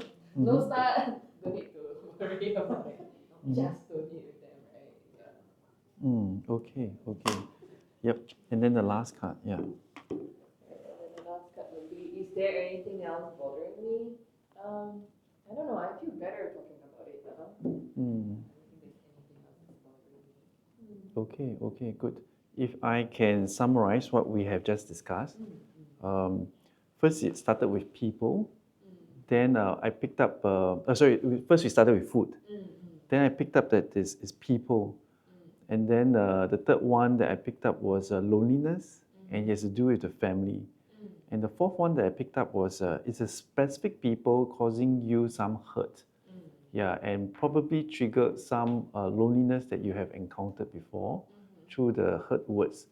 Yeah, and the food issue is just, the surface part, superficial part, right? So are we in the right direction? Yeah, we're in the right direction. Okay, good, good, good. So we'll pause here. Okay. Anybody, any comments? How much time did we take? About 20, sorry, too long? No. No, okay, okay. About I 20. thought it was quite powerful. Okay, okay. Okay. Yeah, we individually? Did we? My observation is Yes. I think there's a lot of provoking questions. Yeah, because I can see your expression is there's a lot of thought process going through. Yeah. Especially your eyes, right? It's kind of So this is what I observed. Yes, yes, yes, yes. So I thought it was quite powerful. Yeah. Okay, good. Angela? Yeah, I agree. Okay, good. Jeanette? Also very thorough into the thought process. Didn't go right into the innermost part of, you kind of peel her like iron. She kind of, okay, this is getting more difficult. And then the mood get a bit more solemn as well. The tears, the tissue burst are coming out. Yeah. So I think went on a different dimension of understanding. Yeah, okay, okay, good. Yeah, so I kind of like it as to how you sort of peel the onion. So if I may talk of myself, it would be that as somebody talks, I'll be as a person is talking, I'll be immediately thinking what to say next, and then I'm not listening. So and then how do I come up with your questions, right? So how do you? I mean, the question is how do you do it, right? So when you tell me that I didn't think, right? So, Right. So how do you come up with even questions and even then provoking questions, right? Oh. How do you do that? So when someone talks, I'll be already processing. Then I know what to say next. But then I know I'm not listening. Right, right, That's my problem. right, right. That'll be my feedback. Okay, okay. So I'll pause and then I'll clarify. I think for ICF method is not to investigate, right? Yeah. So, but the identities method is you have to investigate because you need to come up with a prescription. The first stage is the download. The second stage is you must give closure to the person. So subsequently, the next stage, I must give closure to you. Then once you find your answer, then you can move forward. Yeah. If not, you will forever be stuck in that. The loop. Correct, correct. Finding the problem. Yep. Okay. Robert? Different, very different. Different approach. Okay. So now I can see the ICF approach versus. Yeah, okay, okay, good. Trisha? I think the combination of the cards and your questions, your follow-up questions, Yep. is very powerful for her, for both of you, for her to process her responses, and for you also to come up with additional questions. Right, right, right. Yep. Sometimes it's different, like in ICF, you don't have a tool like this. So for someone who, like myself, I am very reserved. So it's a struggle for me to come up with questions. Unlike with this one, so there's a card, there are several cards here, and I would, actually, I'm using this. Yep. So say, for example, I use this, and me being the introvert person, I would be able to make a follow-through questions. Yeah. So this is really very helpful. Yes, yes. Good, good, good. Yeah, it helps you open up, then you can link, Yes, right? for both parties. Yes. And actually, to be honest, once I run out of the question, it's flip a card. Okay, good. Ariel? I feel actually those questions very, very hard to answer. I hope even this the the lunch problem, or even that's really something needed to be coached, I think all those questions very difficult to answer. Sometimes maybe the person who was coached maybe feel that's very sensitive, but through the card, one by one, it's very clear it is not focused on you. That is stand up process. I think that maybe let the people feel more comfortable. And such kind of the quite direct or very straightforward questions also can maybe let the question seems not so directed to let people feel not comfortable. So I think the card, this style, I think that's quite good. The other thing is that I think the coach, this role need to have a really good capability to catch up what is the key message and also can summarize. What the candidate is trying to say. Yeah. Otherwise, may just talk at the end. Okay, finish the conversation then. Yeah. So I think the listen to the coaches and can catch up some key message, and at the end we cannot summarize 10 items. That's too long. Yeah, but the summarize capability, I think that's very important. Yep. Then we can really help this person, because of when they talk about all the more than 10 questions, they may already has a lot of ideas. Sometimes the smart coach, they may can find a way by themselves, but sometimes they may just cannot to summarize by themselves. Yep. So I think the capability to summarize, listen and summarize some key points, and that is important. Okay, good. Thank you for sharing. Okay. Yeah, Yeah. another question. Yes. So I also observed that there's a situation where you actually hold back on sharing. Okay, I'm not poking on that, but if we actually happen to face coaching, which there's an area that we can actually dive deeper, do we actually give that coaching some time to sort of like identify whether you want to dive deeper or not? Yeah, because I think the coach is there to help. It could be the root of the problem It's that one, right? Correct. So I was just wondering, there was one moment you talked about loneliness. Okay, so that is a part which I was just thinking whether, as a coach, do we actually allow some time for her, or probably in a different session, we could revisit the thing again. Yeah, so that we are helping the coaching to really dive deeper. Yes. Okay, the answer to it is, it depends. Yeah, so after you get used to it, then you know when to push and when not to push. Yeah. So I repeated the loneliness question about 2 or 3 times. Yeah. And each time she's showing like, I want to go in, but I may don't want to go in. She's not comfortable, probably. Yeah, not yet now. So yeah, Lord, that's. So at this point of time, the feedback from the other coaches who uses this, right? The first card itself sometimes take 45 minutes, 60 minutes. Right? Then they'll ask you, okay, how do we go on from here? Then you tell them your package is how so much. Then that's where you have the chance to sell. Yeah, for these are private coaches. Yes. Being a low attachment person, low technical person, I'm trying. So for me to be able to sort of move forward, it's about, I like to be able to know the objective, right? So the coach is telling me the problem already, and she's telling that the issue is terrible colleagues. Terrible colleagues. Just like that, right? So then, what I'm learning from this is that the objective you're driving to is that,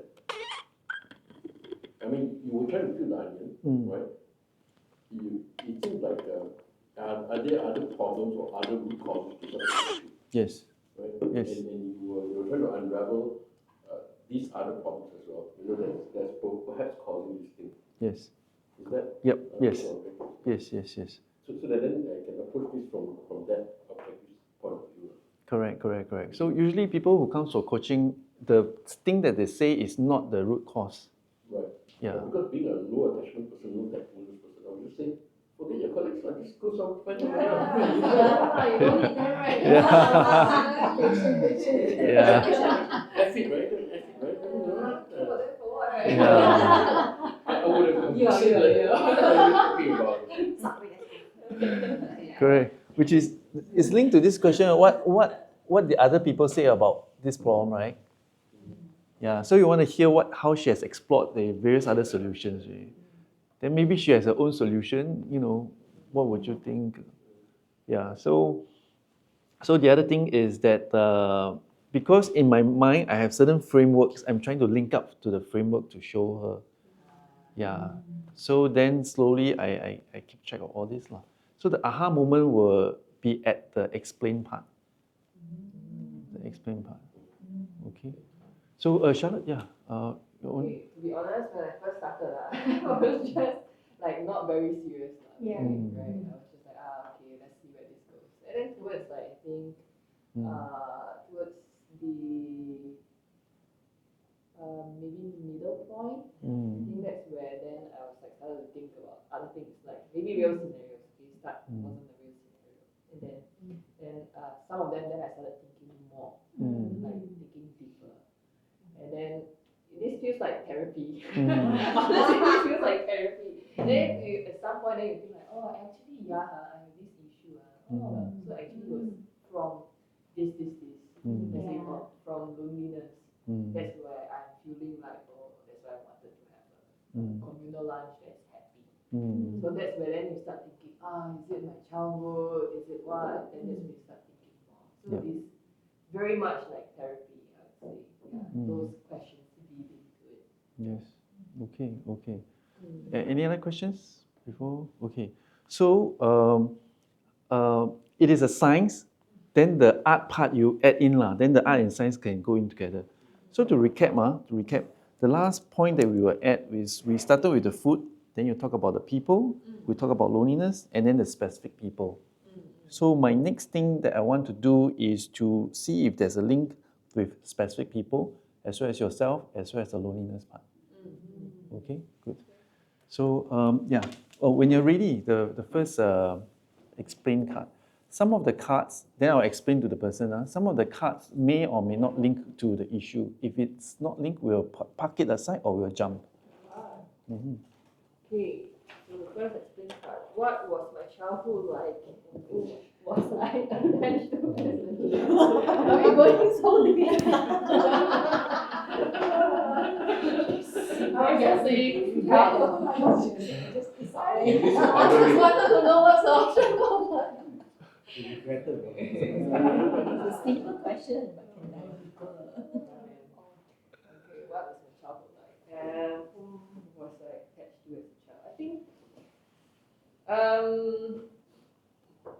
most part of the childhood was, or rather the initial part of the childhood until when I was like maybe 7 or 8, it was relatively like the normal, perfect family, all this. So like, of course, I'm very attached to my parents, right? Family generally, as an aspect. So yeah, happy until a certain point where things weren't how it is. We would stop having meals together, and then separate meals, I guess. I see. Okay. Because this is a safe environment, could you tell me what happened then, that point, the breaking point?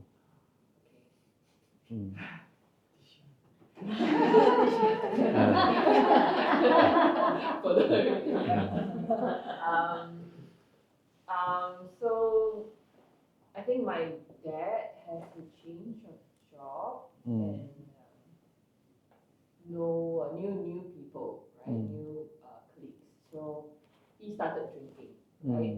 When drinking started, then that means like lesser time to just eat dinner together, right? And then my mom also started to work, and that's where dinner stopped. I see. I can feel your pain. Yeah.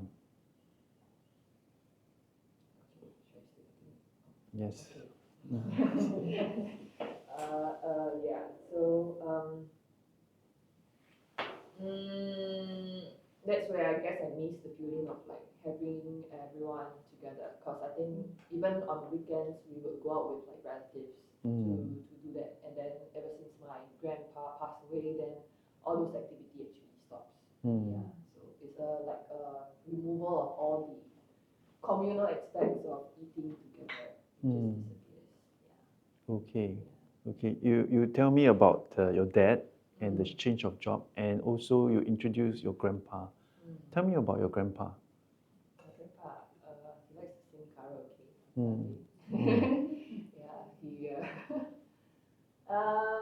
I think he's the one who brought everyone together, be it consciously or subconsciously, be it his effort or not. I think it's more like he's around, so everybody tries their best to be together. Yeah. So it's not so much of him making the effort, or more like everybody makes an effort because he's around. Yeah. I see. So would you associate the food with these events? Yeah, I mean, always. It's always, whenever we go over, there's going to be karaoke, there's going to be food. People are just together, the typical scene of like a lot of food on the table, and then you all just sit around, and then you all just sit together. And then talks, gathering, this. So when these people are around, what words do they use? Use Hokkien. Yes. What words they use? Very casual language, very just very informal, very warm. They will talk about anything under the sun, right? It can just be really ridiculous things to actually nothing formal. It's all ridiculous things. Yeah. Okay. Do they use harsh words on each other? I mean, they would use vulgarity at times, but it is more of the playful vulgarities. Like, it's not harsh per se, like fighting. So these were Playful banters. Yeah. So they were always playful words, but it was never harsh, critical words, right? Yeah. Okay. So what I understand so far is there's an association with food. The people don't criticize or use harshful words with each other. There's an absence of loneliness because everybody is together. The atmosphere is good, and so that these few key things. Does it make sense in Yeah, certain it way? makes sense. I mean, everyone was present in that proper sense. I don't think mobile phone was a thing back then also, so they don't have a chance or for a distraction. Right. Because everybody's just there. They have to be there. Yeah. Okay. So is there a connection with the current issues, the challenge of which seems like the opposite is happening? There are specific people, people that you may trust. You're eating together.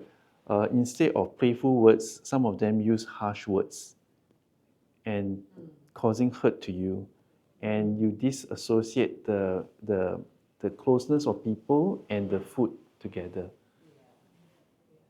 agree. I think my concept of eating together is supposed to be a happy thing. It's not supposed to be you are eating with someone you don't like. I don't find a point in doing that. Okay. Do you think that you have found an explanation to the Childhood thing, linking up? Yes. Okay, good. Okay, so this is a point where I asked whether you have closure to the problem. Yeah.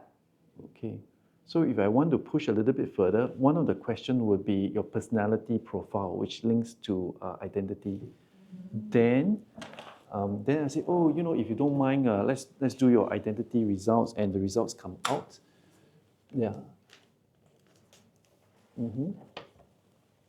So then I would also then try to find out certain things, like just now I was asking, do you care for these people? So in the back of my mind, I was looking at empathy. So is your empathy, is there a reciprocation in terms of your empathy? For these people I'm eating lunch with? Yes, that destroyed your appetite. Yeah. I mean, they are human, so I have empathy towards them. Correct. Were they the ones who used hurtful words? Or They just don't talk, right? So it's not exactly hurtful words, it's just actions, hurtful Okay. actions. Okay, okay. So then I noticed a dip in the attachment. You're more zen-like now. Did they affect your behaviors? Yeah, I mean, no, not them. But, Okay. I guess it will be more like my parents are the ones who cause that attachment. Understand, understand. Just now we talk about the need for, just now was, because if you ignore your colleagues and you come out by yourself or you eat with other department, there is a fear that people may talk behind your back and all those things, right? But down here you show low status. Do you think it might relate to other things? Imagination? Yeah, over imagining it, or quality? Quality? Does it link to quality?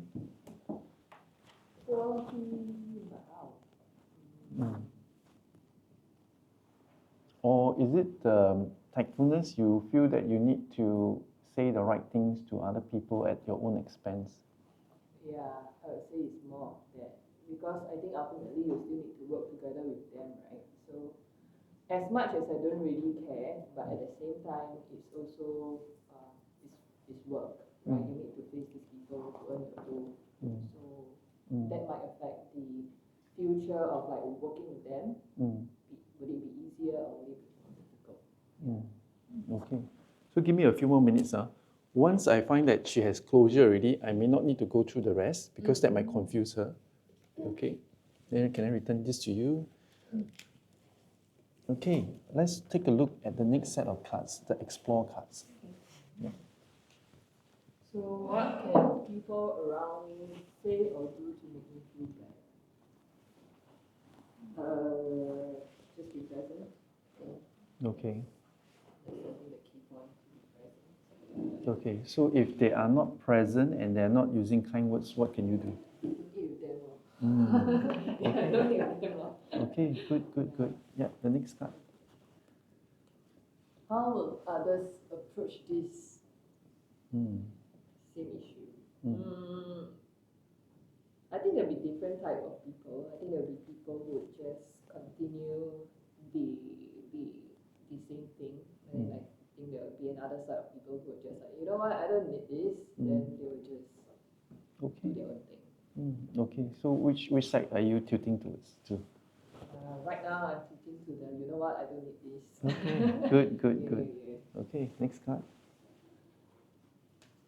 What have I lost in this situation? What have I benefited? In this situation of not eating with them, or in this situation of eating with them? It's up to you to. Oh, okay. I mean, I think what I would have lost in this situation, eating with them would be my appetite lah.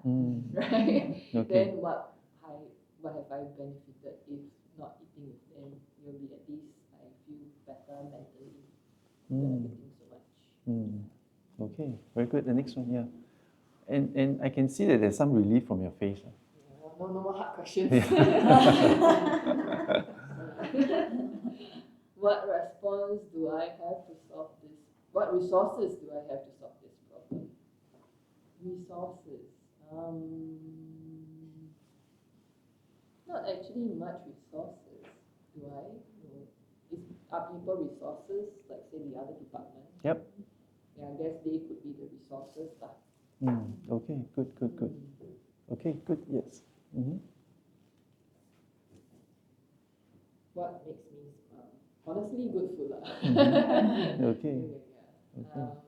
And like with people who enjoy the food with you, that they really enjoy it like as you do. Yeah. Okay. So I'm going to pause here because the explore and progress is so easy. Yeah, so easy. Don't need to think about it. It's only the first two. So the first two is where you need to put in your maximum effort. I think the person you're talking to also both ways, man. The person whom you're talking to has to do the most work. Yeah, jialat. Okay, so. This is showing my high stress mode. Shit, what am I myself to do? You thought you could get away with it, I right? thought it was something just for fun. Then you excited. Oh my god. Oh my God, why is it related to my childhood? Yeah. Yeah, oh my god. Okay, hang on. So, yep, okay, so at this point of time, you guys are very excited to get your hands on your own copy.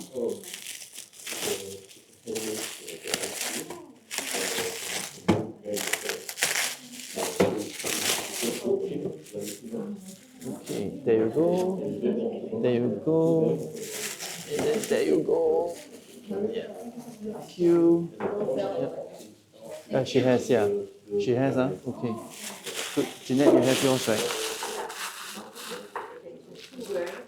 Okay. So, yeah, so you can take out your cards and take a look at them.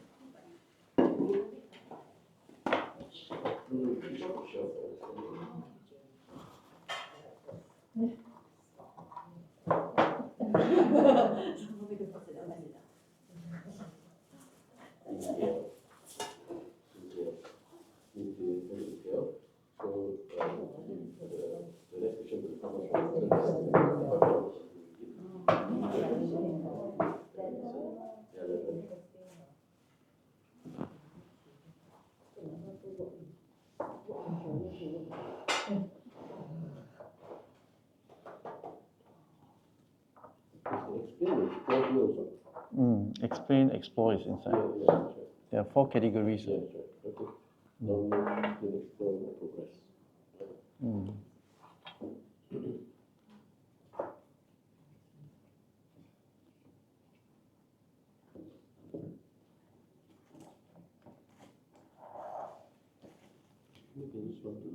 go ahead, go ahead.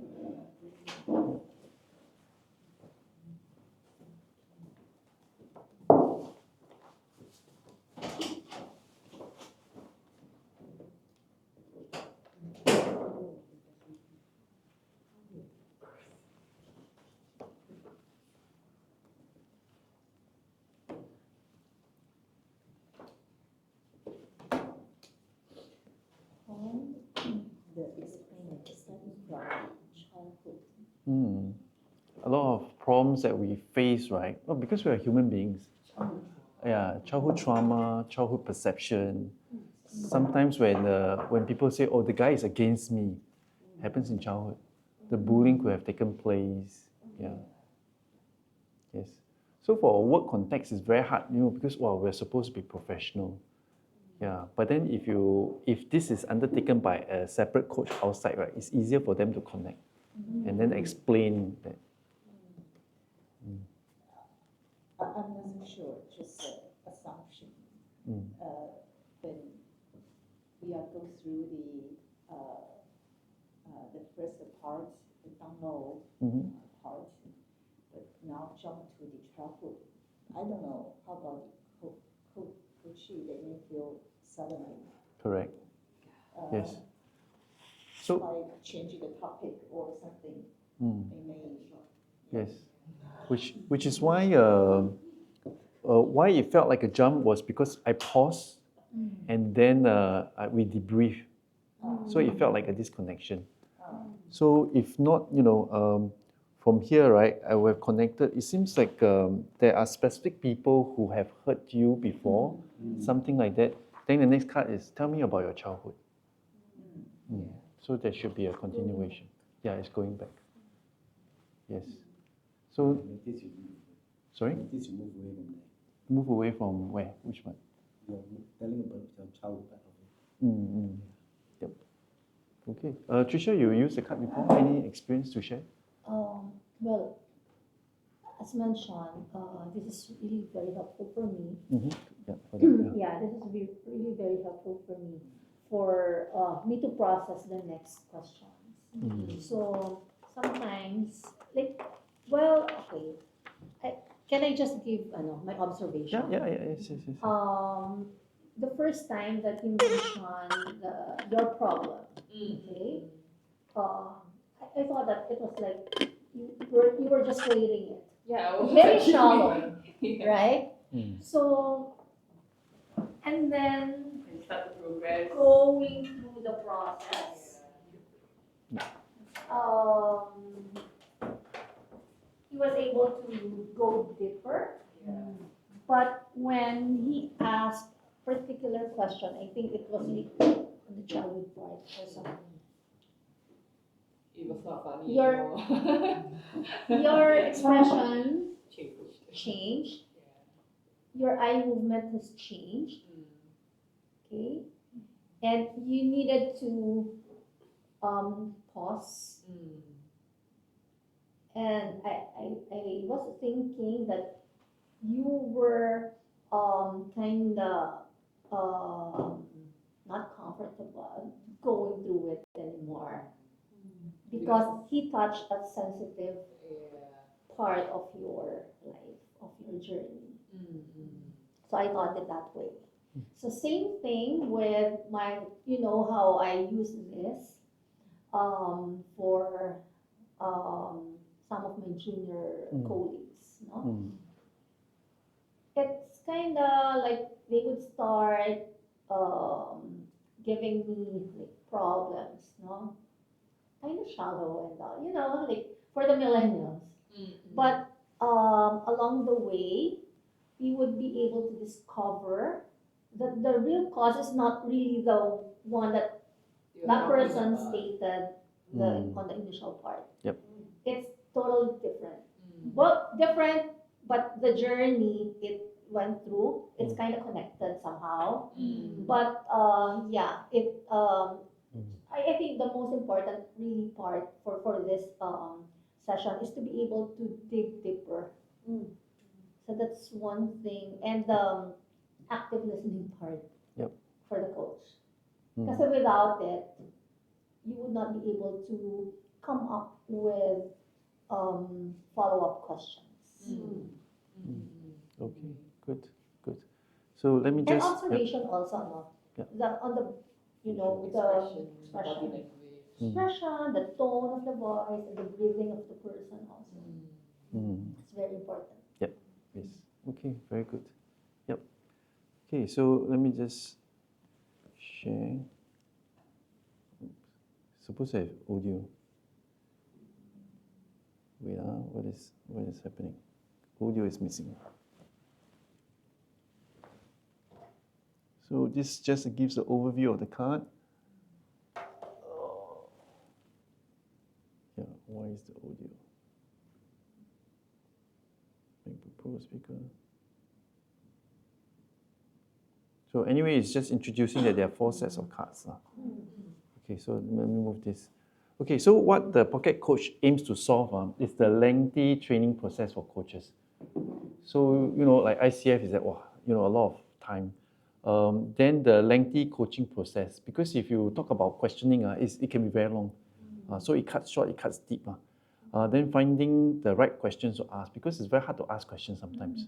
Okay, and then finding the right words to use, the tactfulness part is being covered. Okay, so this is the 4 main aims. So it should strike off some of the things that you guys mentioned. Okay, so 4 things. The 4 sets of cards are called DEEP. Okay, download, explain, explore, progress. Download is to identify, root causes. Okay, root causes are. And like just now what I said, 90% of your energy should be focusing on the download part, not on the progress, not on anything else. Okay, the download part. And you only have one opportunity.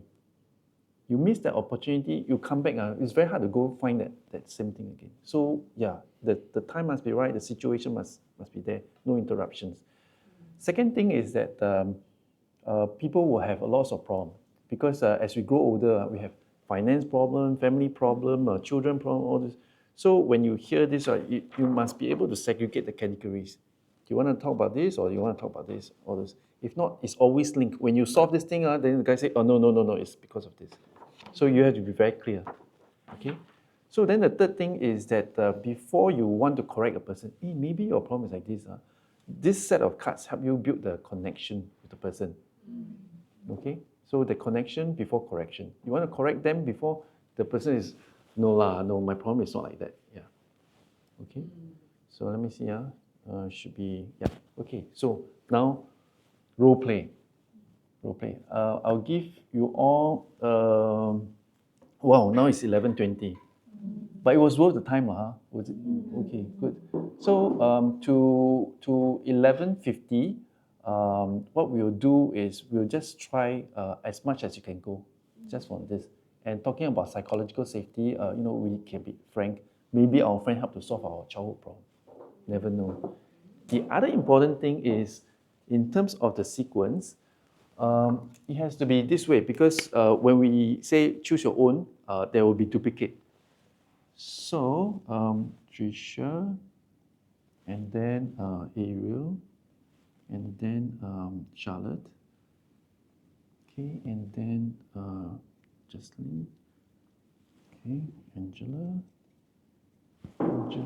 Jeanette, okay, Adrian, and Robert. Okay, so this top one, don't move. Don't move, huh? This one move to the right. So after when we do the role play, the second round, Jeanette will come to Tricia. Second round. First round will be like this, huh? First round will be like this. Okay, we need to do this systematically because after that somebody, 3 changed but one set didn't change.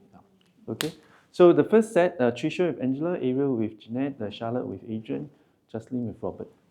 Okay, so time now is 11:20, so about 20-25 minutes, and then we do a debrief, and then we go off. Yeah, for lunch.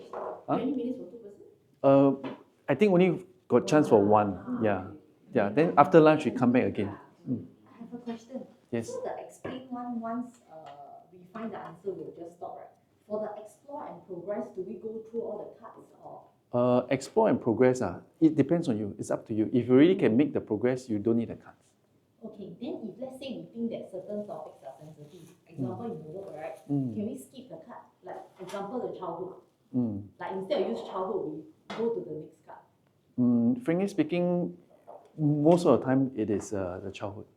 Yeah, because most of the time it's the childhood. It's also the most sensitive that people don't want to talk.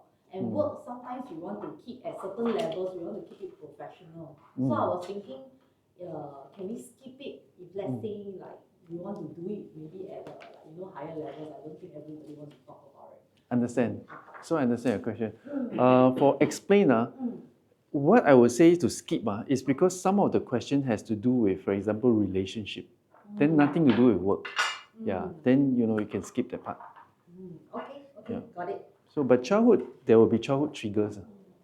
Childhood triggers. Yeah, I'm sure. But I also think like most people will also not want to talk about that. Yes, but you'll be surprised. But I don't think you want to talk to your boss about that. Okay. I've met your boss before. Yeah, from what I see, because nobody else knows your boss. Yeah. Okay, from what I see, wow, she has a big one in the childhood. Yeah. So up to you. Okay. So if you don't talk about childhood, may or may not solve some of the problems. Yeah, sure. That's what I think. That's what the internal. Okay. Yeah, okay. So try your best on the download. If you can move to Explore, fantastic. Yeah.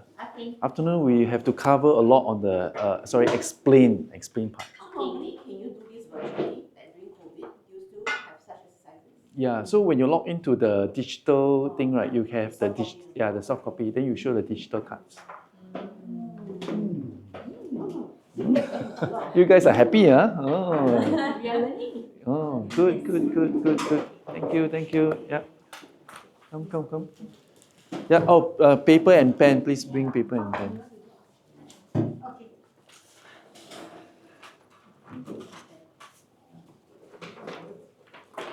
Yeah. Yeah.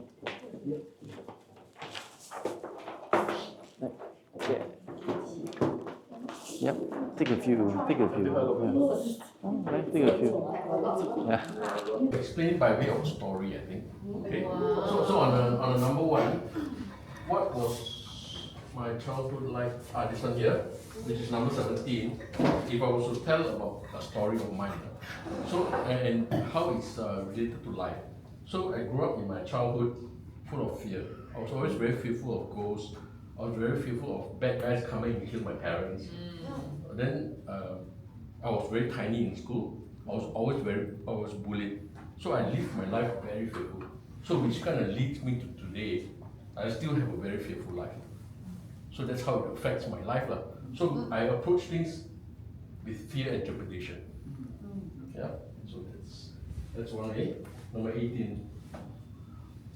Well, 18, I don't know. How does the concept of parents adopt child contribute to the challenge that I'm facing? I'm not sure what this means actually. Okay, no worries. Anybody else knows how to explain? You know what this means, huh? If don't know, it's fine. You can ask Jace explain. Yeah, we will skip. Yeah, we skip.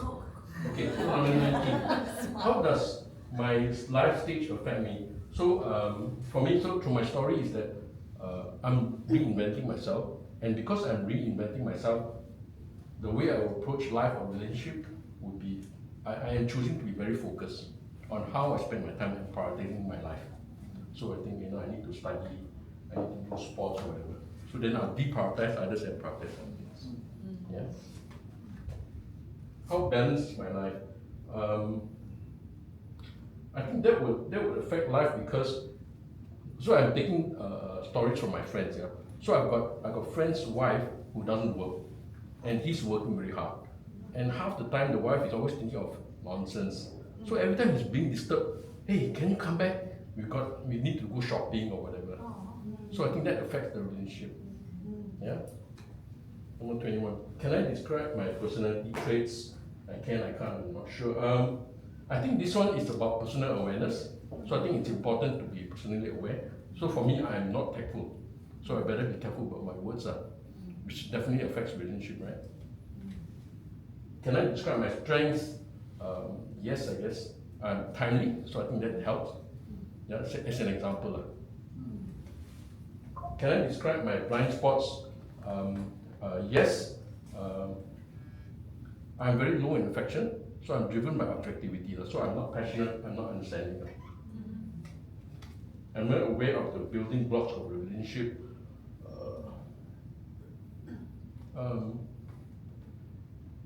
I don't think I'm aware, but I think it is important to be aware, right? So my marriage was broken, but I wish I had a life coach to tell me, hey, I think it's important you bucketize whatever,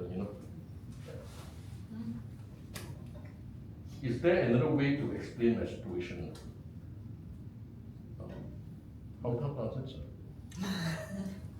The one is a wild card. That means if you cannot find any other framework to explain the situation, you can use that and say, okay, let's pause and let's Google, let's talk to somebody else. Yeah, so with that, I think it is important that as you approach relationships or issues, right, I think this one helps to, for me, my thinking is that it helps for you to step back and then look back in again.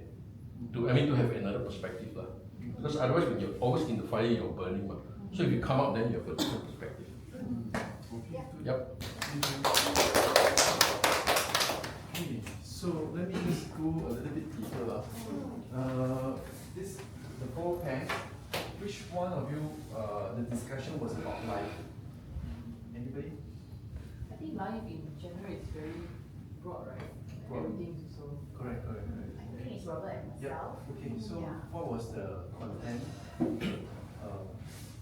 You don't have to go detail, but what was That was my retirement. Yeah. retirement? Okay. Not semi-retirement, full retirement. Full retirement, okay. Full retirement, okay. And then, anything else? You are thinking about what you want to do after you retire.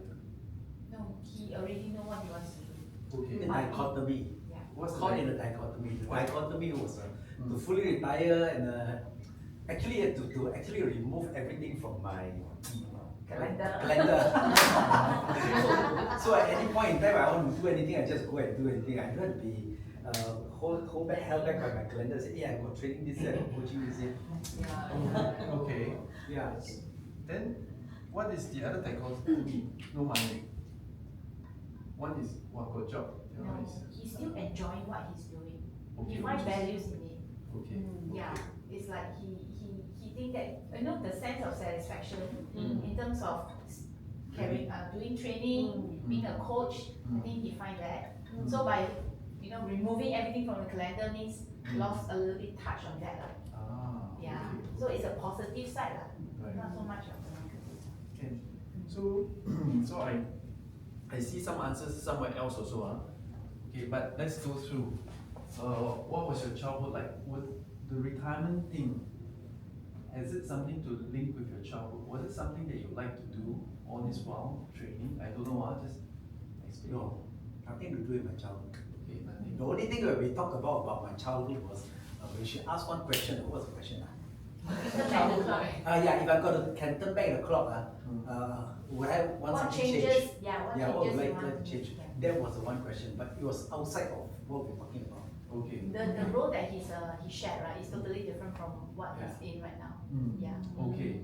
Oh yes. Okay. So if he were to turn back the clock, the things that he wanted to do is very different from what he's doing now. Correct. Okay. So that also links to this dichotomy thing. Are you fulfilled? Now, we're very full. But there was some childhood dream that you had. Was that childhood dream fulfilled? Yeah. Okay, so just a question lah, so you can ask the coach. Okay, so concept of parent, adult and child. This one needs explanation, right? Okay, so this one comes under this theory called transactional analysis. TA, yeah, or TA lah. So then the other thing, the thing is that people can assume a parent, an adult or a child role. Okay, so this could be a responsibility. So at work, right, sometimes people act like a child. Yeah, or sometimes you know, you are subordinate, but you go around telling people what to do. He's acting like a parent. Yeah. So this is how the TA is being used. Or this is between two persons. Okay. So parent governing the child, or the child to a child talk. Both of them are not sensible. Yeah. Or you know, the parent trying to manage the adult. Ideal stage is adult to adult. Yeah. So sometimes when you talk about some people are already 40 plus years old, but they act like a child. Or some people who are some young people are 20 plus years old, but they feel, they feel that their heart is so heavy. Oh, I need to parent this, parent that. So how would you sort of explain this situation or this card during coaching? So do you go through to that to Yes. explain like, oh, in your life is there this analysis, this TA? Is it? Yes, then you explain the TA framework, which you can Google later. Okay, so for example, in your case, right, some of the kids in the school, right, they drag their feet to the school. So instead of, they're still a child, but instead they feel so heavy as a, you know, I'm a parent, I'm like a parent, I got to fulfill all these wishes, oh no, I have a heavy responsibility. So that is a heavy heart. And then the parents treat them like a child, but expect them to be a parent, taking your responsibility, clean after yourself. Yeah, and they don't do adult to adult talk. Okay. And some of them, on the reverse, they look very adult-like, but they're still behaving like a child. Like yesterday you were saying absent, right? Action. Yeah, action is not matching their words, right? At least behaving like a child. So in this for our life application, we should be an adult, right? By right, by right. By right, Everybody should grow up to a state of an adult. By right. But by left, due to incomplete childhood, we don't. Make sense? Okay, so moving on. Oh sorry, wait, this one we're talking in terms of Robert. How does my life stage affect me? Can it help? Because the life stage we're talking about the different stages. Yeah. It does. It does. Yeah, talking true lah. Yeah. Okay, good. So this one, how balanced is my life? This one is the wheel of life, right? So if you look through, there's a wheel of life. How many? Eight, right? Okay, then it's asking you to rank. So do you all know how to use that? No, right? Only take a piece of card only. Can somebody help me with that? What are the, yeah, first one is? Career path, career study, Career slash study, right? yeah. Career Then slash physical environment, physical, fun and recreation, fun, yep. family and friends, Family, finance, finance, health, okay. personal growth, and romance. Personal growth, romance. Okay, so then what you do is you ask the person, Robert, let's start with romance first. Romance, so 1 out of 3, what would you give in terms of the number? Full marks? No, I should give it 3 marks, right? 3 marks, 1, 2, 3 lah. Huh? Yeah, 3 Full, marks. okay, good. Full marks, Okay, personal growth? Personal growth. No, 1 only. 1, okay. Okay, I don't health? think you grow anymore. Health, 2. 2, okay. Finance? 3. 3, full, huh? Yeah. Wow. Okay. Top. Family? Family, yeah, also 3 lah. 3, okay, very good. Okay, fun? Fun. 2 only. 2, okay, good. Okay. Physical environment, right, if I'm not wrong? Yeah, physical environment. Physical environment, physical environment is 3. 3, okay, very good. Okay, career slash study? 1. 1, okay. So, the topic that you were discussing with Jocelyn, right, was on whether you want to retire or not. Yep. Okay, so from doing this, I can see some of your consideration. The career is not in the full mark, but the rest seems to be full. So this could be bothering you because career and personal growth is lacking. Okay, so fun is 2/3 mark. So if it dips, then you'll be more unhappy. So if this is a tire, does it roll smoothly? No, right? It's like sometimes happy, sometimes down, sometimes happy again, sometimes down. Okay, so this is how you use the wheel of life to explain. Then people think, oh yeah, now I know what are the areas that's affecting me. Okay. Now there is the ninth element. The ninth element is spiritual. Spiritual. Yeah. It's not included here because some people find that it's too sensitive, and some people who don't go. So you can ask. Okay. So this one. Can you describe your blind spot? This one, was it helpful to ask you? Answer, right?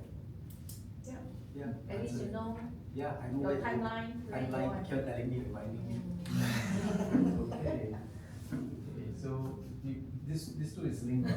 You can describe your strength, right? Okay. Are there any other explanation for your dichotomy? No. So does this one explain your dichotomy?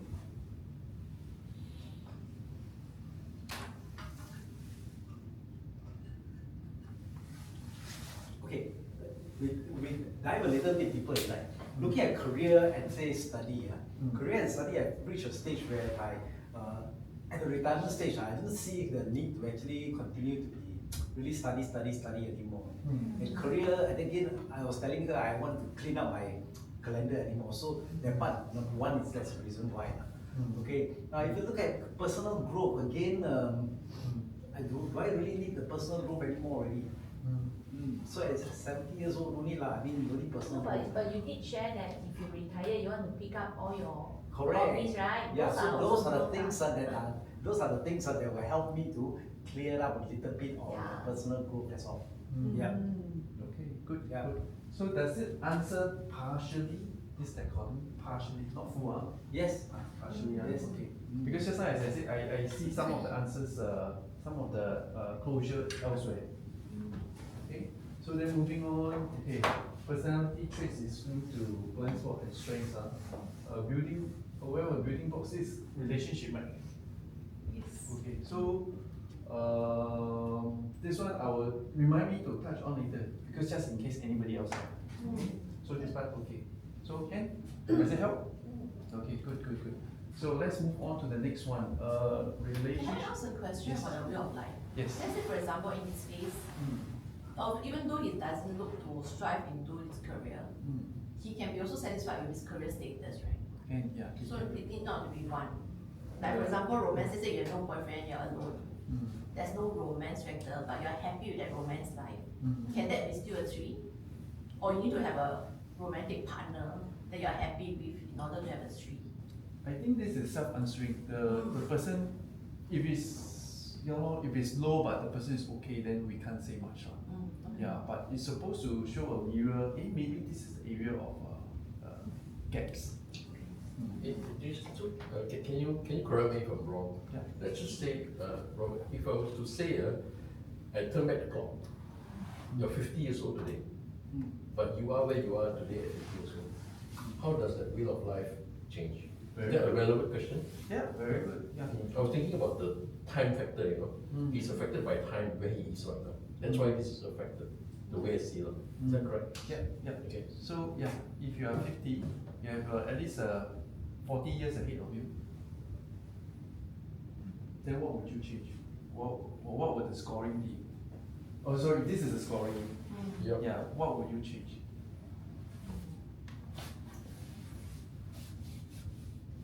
What would I change? I'll change the personal growth. Okay, what would you work on? What would I work on? I love music, so there's something that I may not take up on guitar. At that point, I started to do training. Wow, very good question, Adrian. Thank you. Okay, is that music linked to your childhood? No. Totally not at all. Okay, interesting. Yeah. Good. So now we are making progress with the coaching. Okay, good. Any other questions? No. Okay. Moving on to the relations. Okay, I think for relation, you have been through the cards. They have some sort of relation to relationship, so that's why it's there. So then I think one that is not as obvious would be like personality traits. But I thought that would be part of it because I think you also need to know your personality traits to know how you, I guess, have a relationship, right? Yes. And the same goes for 31. Is there any other explanation for your situation? Then you have to think about the relationship aspect as well. So that's why these all are for sexual relationship. Yes. Okay. Good. For the rest, any of the discussion topic was under relationship. Is I. Yeah. So, can you give us a little bit of context? Relationship. Okay.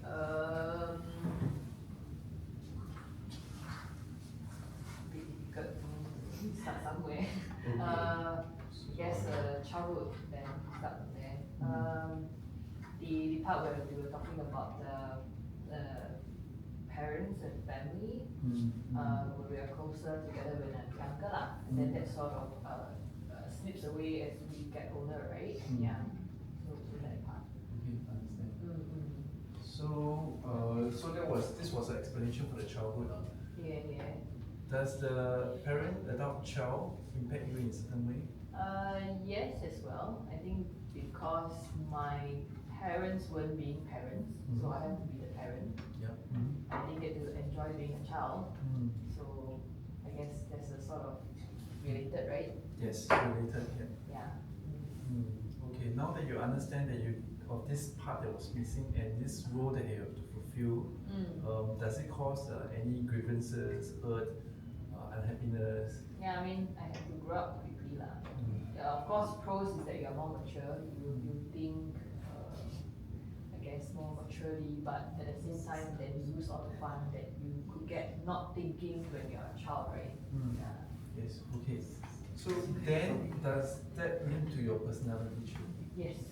So then I have to grow up to be more independent and be also less trusting in that sense because you know people. Right? Yeah. And does that link to this view as well? It's 3.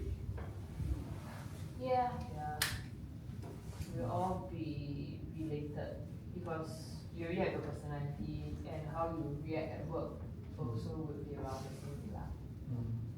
Learn during work in organizations, how you should be.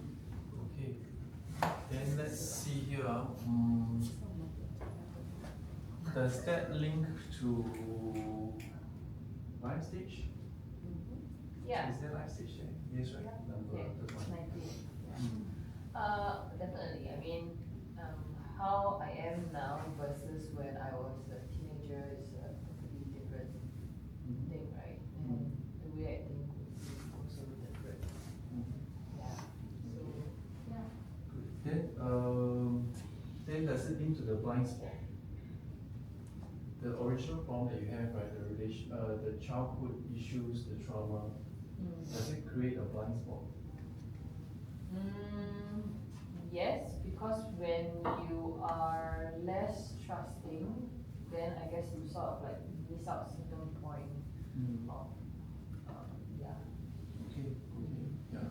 So, then Charlotte, the understanding some of the framework, does it help you give closure?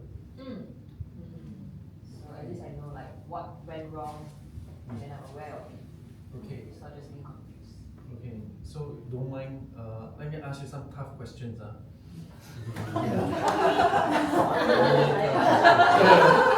my. Okay, I'm ready. Okay. The tough question are your parents still together? No. They're not together. Yeah. Did they divorce? Or did they separate without Yes, they did, but it was a very messy one. Okay, messy one. Okay, good. The reason why I say good is not because of the situation, but because I can see. Yeah.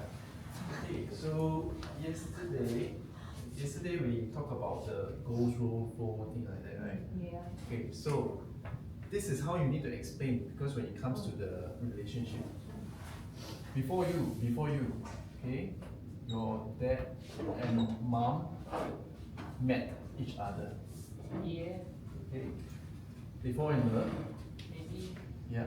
Maybe, yeah. Maybe. And then they say, oh, we have a common goal. All right.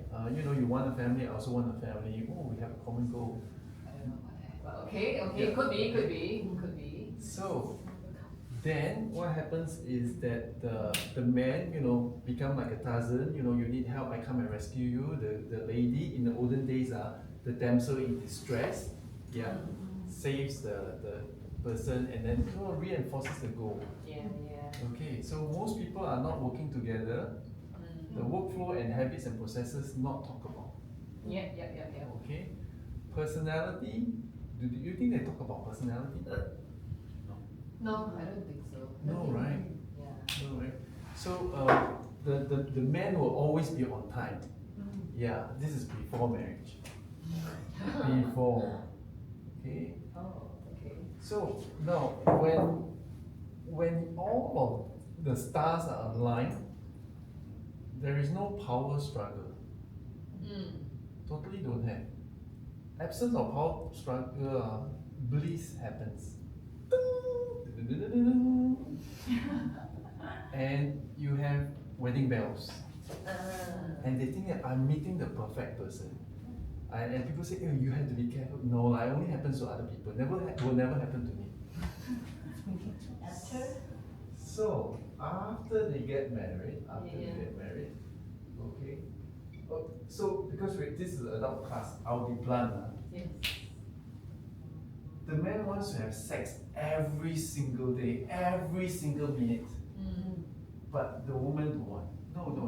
Mismatch lah. Yeah. So the goals are mismatched in the first place. Okay, the woman wants to have a secure family, wants to be protected, all those things. Okay, so mismatch goals. Okay, the role, need to pick you up again. So tired. Why don't you take the bus home yourself? Right? Okay, so roles, they stop playing roles, and then the guy say, you save yourself, I'm too tired. I need to hang out with the boys. Yeah. Okay? Now, workflow suddenly jumps into a place because how do guys pee?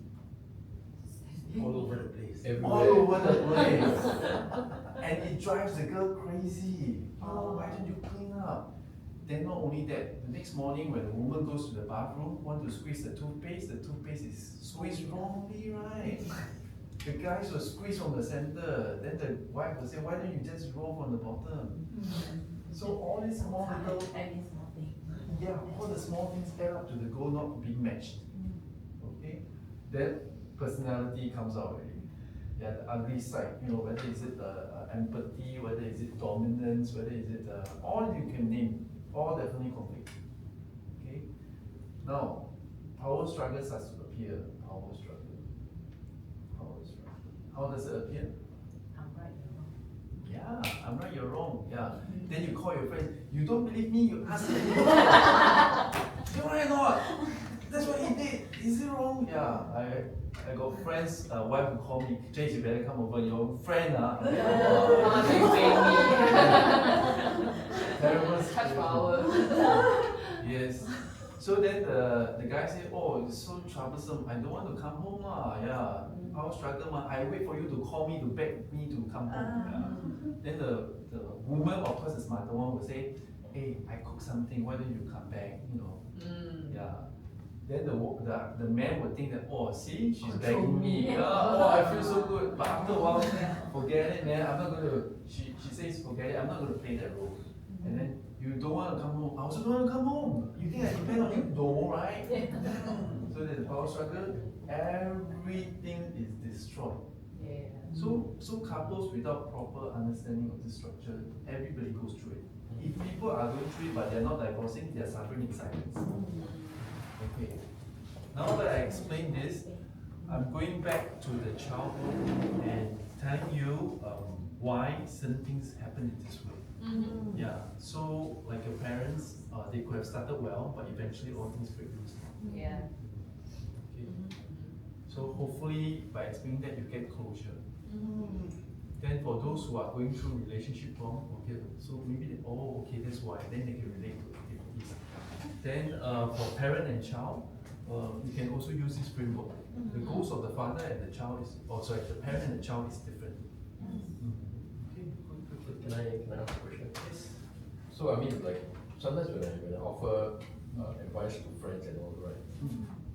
For the after thing, I normally start off with, you know, you must first begin with what I call respect for one another. So it has to begin from day one, right? So with that, where would you put respect then? You know, how do you put it in? I mean, I think you ought to have respect for one another. But once we have respect, then I think many things will fall into place. Not everything, but many things will fall into place. I respect you, and so then I'll dress up nice, I'll look nice. Right? Because I respect you, I'll cook for you. You know, so a lot of things will fall into place. How would you place respect in this sort of framework? To be frank, none at all. To be frank, the reason is you try telling somebody who is so upset with you that he or she needs to continue respecting you. The person's upset already. Right. Fix your problem before you come and talk to me. Yeah. For example, right, you know, the girl tell the man, hey, I'll give you respect, but you're peeing all over the place. Yeah. That doesn't deserve respect. Yeah. Or you can reverse the situation around. Maybe it's like you know, you're not being a good mother, for example, because you're doing all those things, you're micromanaging. Yeah. How to give respect because you're so angry with the person. Right? So in my book. In my book, right? My response to you is that incidences happens sort of it's a reaction. You're reacting to things. Yes. Whereas respect, I feel that it demands proactiveness. Right? So then you are thinking about tomorrow. You know, so hence so I don't know how you do it. Yes. So you are asking you are telling the person you must respect me. The other person is asking, why do you respect me first? Yeah, you're telling me to do all these things. But have you done it yourself? What if I turn it around and ask you, can I give you, instead of us expecting you to respect me, can I love you 100% without anything in return? And what is love? What is love? Which means to say whatever is, in the first place when a man and a woman gets married, why do you marry him? Why do you marry him? Not because of sexual will. Why do you marry him? Or why do you marry her? Why do you marry her? Yeah. So you say love, right? Love, right? So because you love him. So if you really love the person and because you marry him or her, which means to say what? You are telling people that you are going to spend the rest of your life with this one person. Rest of your life, no. Because at the point when you marry, rest of your life. You never think about the second part. At the point you get married, you say, for the rest of my life, I'm prepared to sleep with this person. Yeah. Which means to say, I love him or I love her. And if I love him or I love her, my love for him, for her, must be 100%. There's no such thing called give and take. A lot of couples, when they come together, they say, give and take. You close an eye here, you close an eye there. But when you give and take, you are what? You are not loving wholeheartedly. And if you don't love wholeheartedly, you never get anything in return.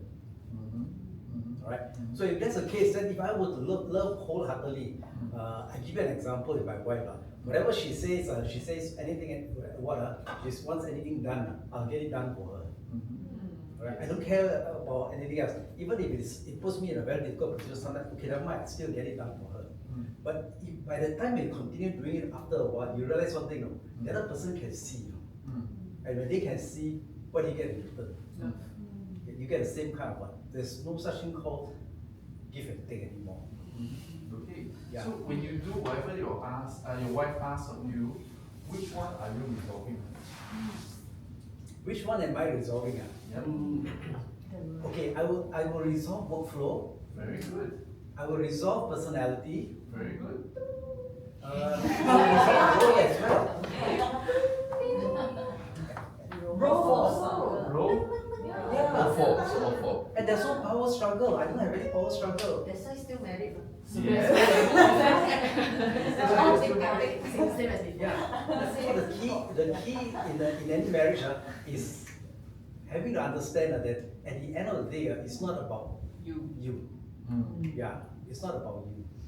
It's about the other person. So if you love the other person wholeheartedly, without thinking of anything in return, that will come back to you.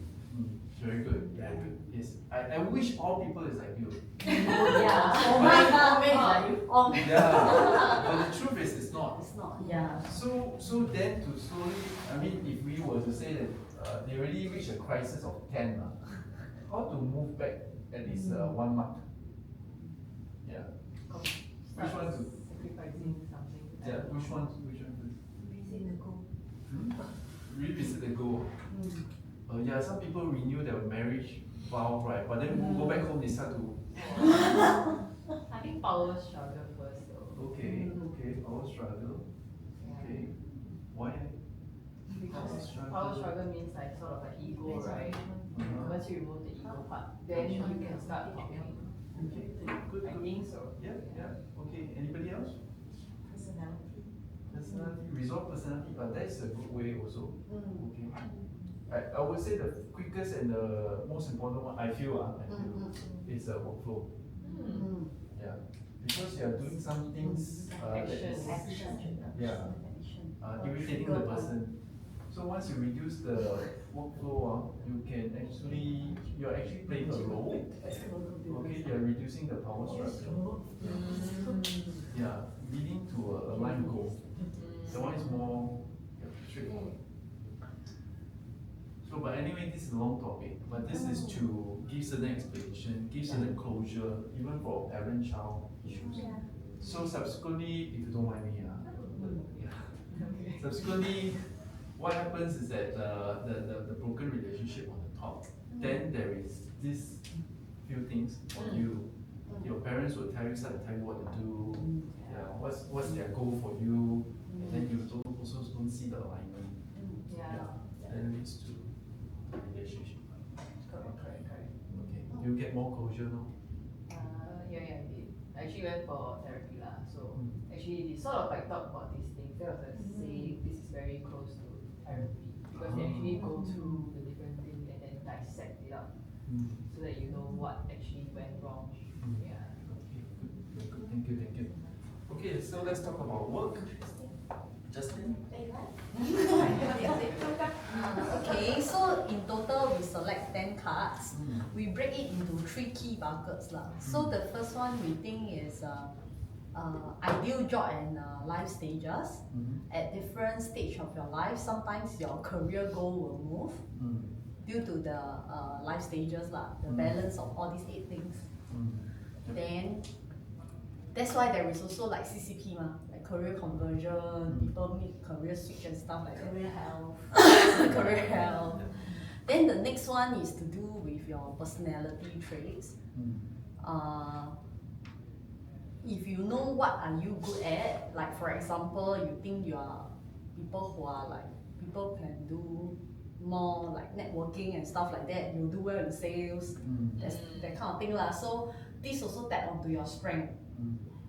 Okay, although I wouldn't say blind spot are totally weaknesses, but it's also things that you don't know or you don't see. It's also a hurdle in your work. Then the next one is the 3 feet that you talked about yesterday. Basically, it's a job, team, and culture. We think that principles in leadership and team will link it back to team. Okay. Then for culture, we link it to building blocks of a relationship. Like I was sharing with my coach, right, Trisha, like one of the key things in the culture is also harmony. To have the harmony is also to build the rapport and relationship, be it in your department or cross department. Yeah, that's all. Okay, very good, very good. Okay, so the ideal job, is this the HAM thing, the 3 circles? I cannot remember one of the cards. One of the cards. This one, right? Correct? Can you show? Card number 24. Okay, so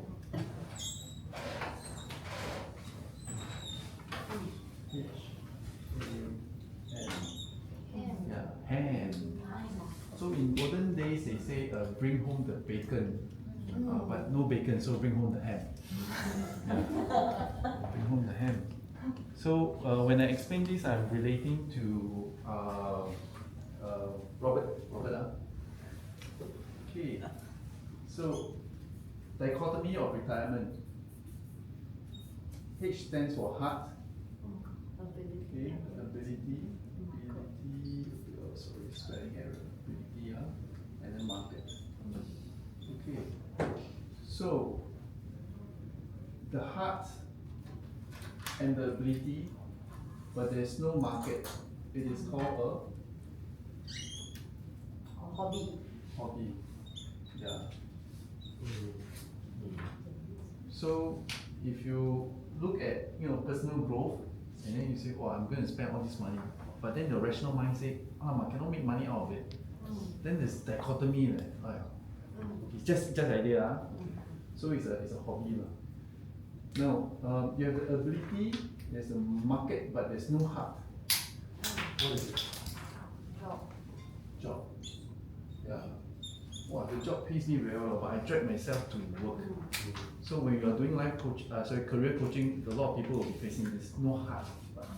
And then this one is linked to the childhood, then linked to the life stages. Wow, I got HDB to pay, I got car, I got everything. How do I exit? Okay, you have the heart and the market, but no ability. So this is where they have to learn. Then whether are they prepared to learn? Okay, so talking back to Robert, this one and this model, is there any connection?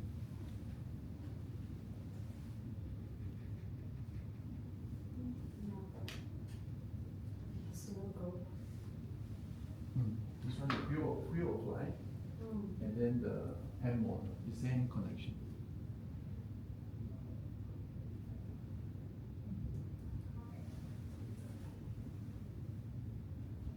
If no connection, it's also fine.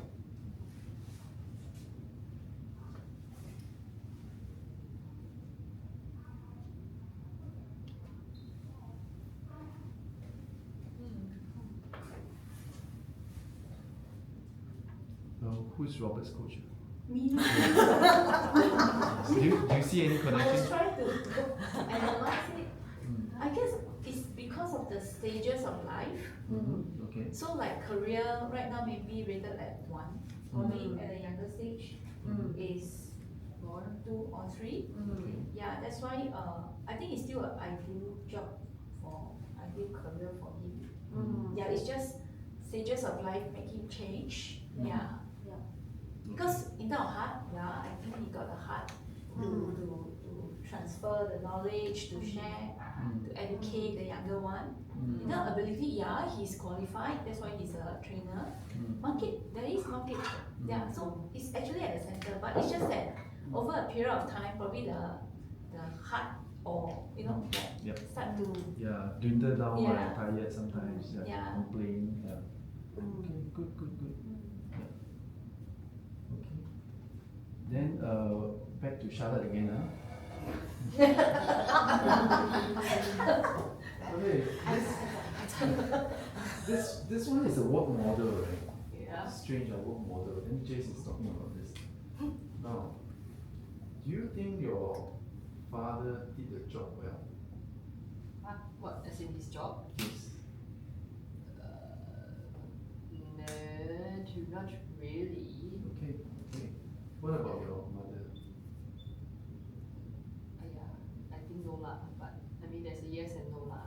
Okay. Okay, both mother and father, yes and no.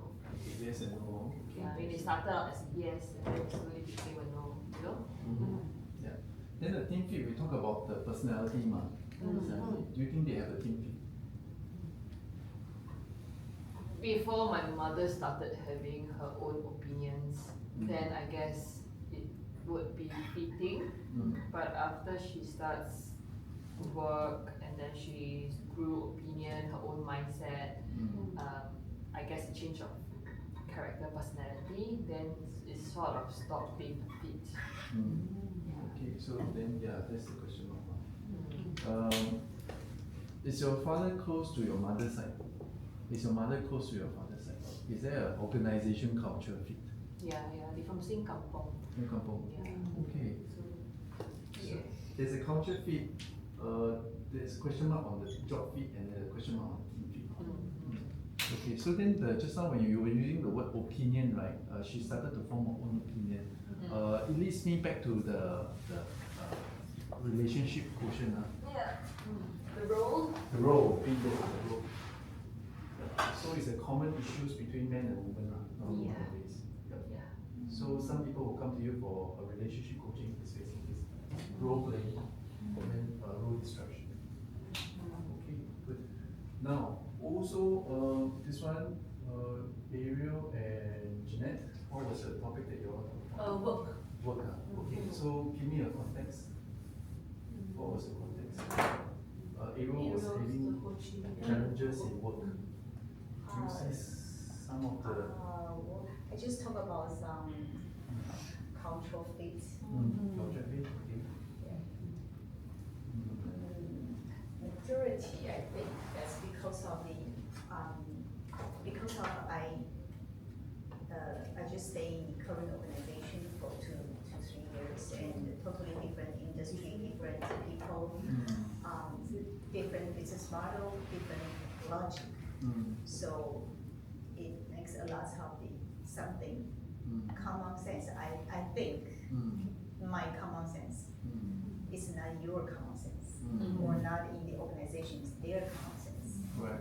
So sometimes because of the common sense has been established very strong in my past, like 30 years old. Right. And then maybe all those people, they also set up their common sense in this organization, maybe, or in their background for 30 years already. So in common sense and common sense are totally different. So it will have so-called culture. So you find that the issue that bothers you is the culture fit? Yeah, because of cultural fit also will impact the relation or some interaction with the other team members in the organization. And sometimes it will become some emotional insight. But outside, because of the HR, so you also need to play as your professional. then that would be very struggle Yes, then there's a struggle with the role. with the role. Yes, because you're saying that as an HR, you have to look that part, right? So the role is again the confusion. So you get your answers. Get answer for What is bothering you when you were downloading to the coach, which is Jeanette, right? it may follow the root cause, but maybe know the real solution. Yeah, I think the real solution is then the explore and progress. Yeah, maybe the framework will be there. And then, wait, so Tricia and Angela, did we talk about yours? Yeah. Yes, okay, Ariel and Jeanette, we just talked about Charlotte and Adrian, Chastity and Robert. Okay, so we covered everybody. Yeah. So, do the frameworks help you to understand and give you certain closure? Okay, good. So there might be other things which is out there that you know, you can also throw it in. And there are some other things that the person is facing that you don't have a solution, then you can pause and then search for it. The other thing that I will add in the future for revision will be attachment style. Attachment style. Avoidant or this thing. Correct. So your therapist also spoke to you on this. Okay. Emotionally secure, emotionally anxious, emotionally avoidant, and emotionally chaotic. And this is linked to this behavior, and it's linked to blind spots. Yeah. Can I ask? Yes. So it's a question, I guess, of correlation, which you probably hear a lot of that. I'm very different from work than in my at home. Yes. What would you say to that? That's a red flag, right? What else would you so I find myself very different when I'm at work and then when I come home I'm a different person. A lot of people very commonly say that. Yes. What would you say to that? Is that like a red flag? You're not being authentic or Okay, so back to this thing called role. They are role playing at work because they need to wear the suit, play the part, get the pay. Yeah. So sometimes what I do is that once I take out the thing, I'm a different person. Yeah. Sometimes it's just a context. Sometimes they are jumping dimensions. They use different dimensions to react to the same thing. correct? Yeah, but for people who are not aware. So this is what I will explain. You are still the same person, you're just modifying your behavior. So typically for such a person, would it invite a red flag in the report? I would kind of sort of imagine so it would, right? Because I'm toggling between, okay, this one I'm going to answer because I'm at work, this one my answer is, thinking on my mind. Would it invite a red flag? Usually it doesn't, because they may try within the first set of questions to be that person, but eventually they will review themselves because who they are is more important than what they are trying to be. Because within yourself you have some key strengths. Yeah. So some people is choosing between kindliness and leading other people. So if you're not a leadership type, but I try to be a leader, but maybe I'm losing out being unpunctual, which from young I've been praised that I need to be punctual. So then they try to, then eventually, it might reflect if they try to be who they want. Okay. Time check out.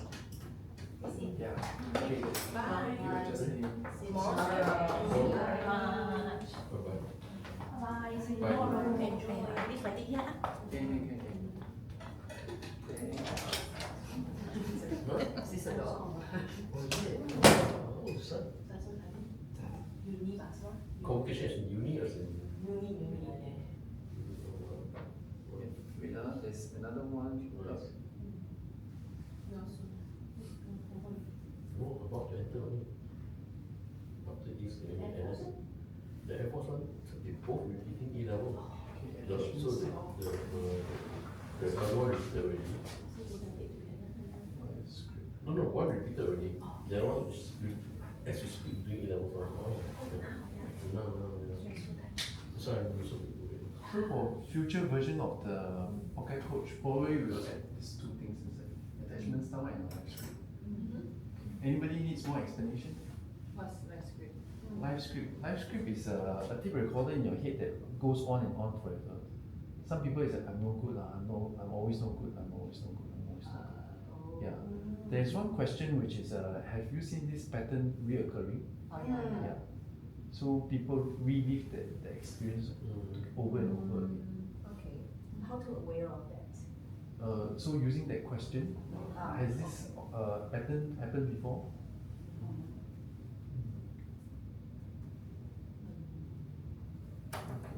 This one, attachment style, do you need explanation? Yes, please. Okay. So, what happened is that there's this guy who researched on children and he did an experiment. So the little kid runs to the mother. Kid runs to the mother, wants to be hugged. The mother or the father picks up, give the assurance. Okay? That's scenario one. Now the same kid or a different kid or just a kid runs to the parents and then wants the hug, but the parents say, wait for a while. Yeah, I'm talking, I'm busy. Or the child sees a ghost story, wants to go for a hug, right? The parents don't pick up and say, just so silly, it's just a movie and all those things. Okay? So the first scenario where the parents hug the child, they tend to grow up to be emotionally secure. I know there's danger, I'm afraid, but I recover very quickly. And these people, when they meet danger in the future, they recover very quickly also. They're more resilient. They're more resilient than others. Now, the second scenario where the parents push away leads to this tree. The child grows up to be emotionally anxious. Am I not good enough for my parent? That I always have to, I call and then the parent doesn't look for me or answer me.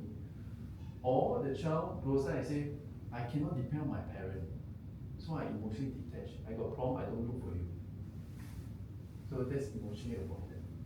Emotionally chaotic is a behavior that exhibits this 1, 2, 3, 1, 2, 3, 1, 2, random. Yeah. Random. So one of the most famous person who is emotionally anxious but is making tons of money. Make a guess.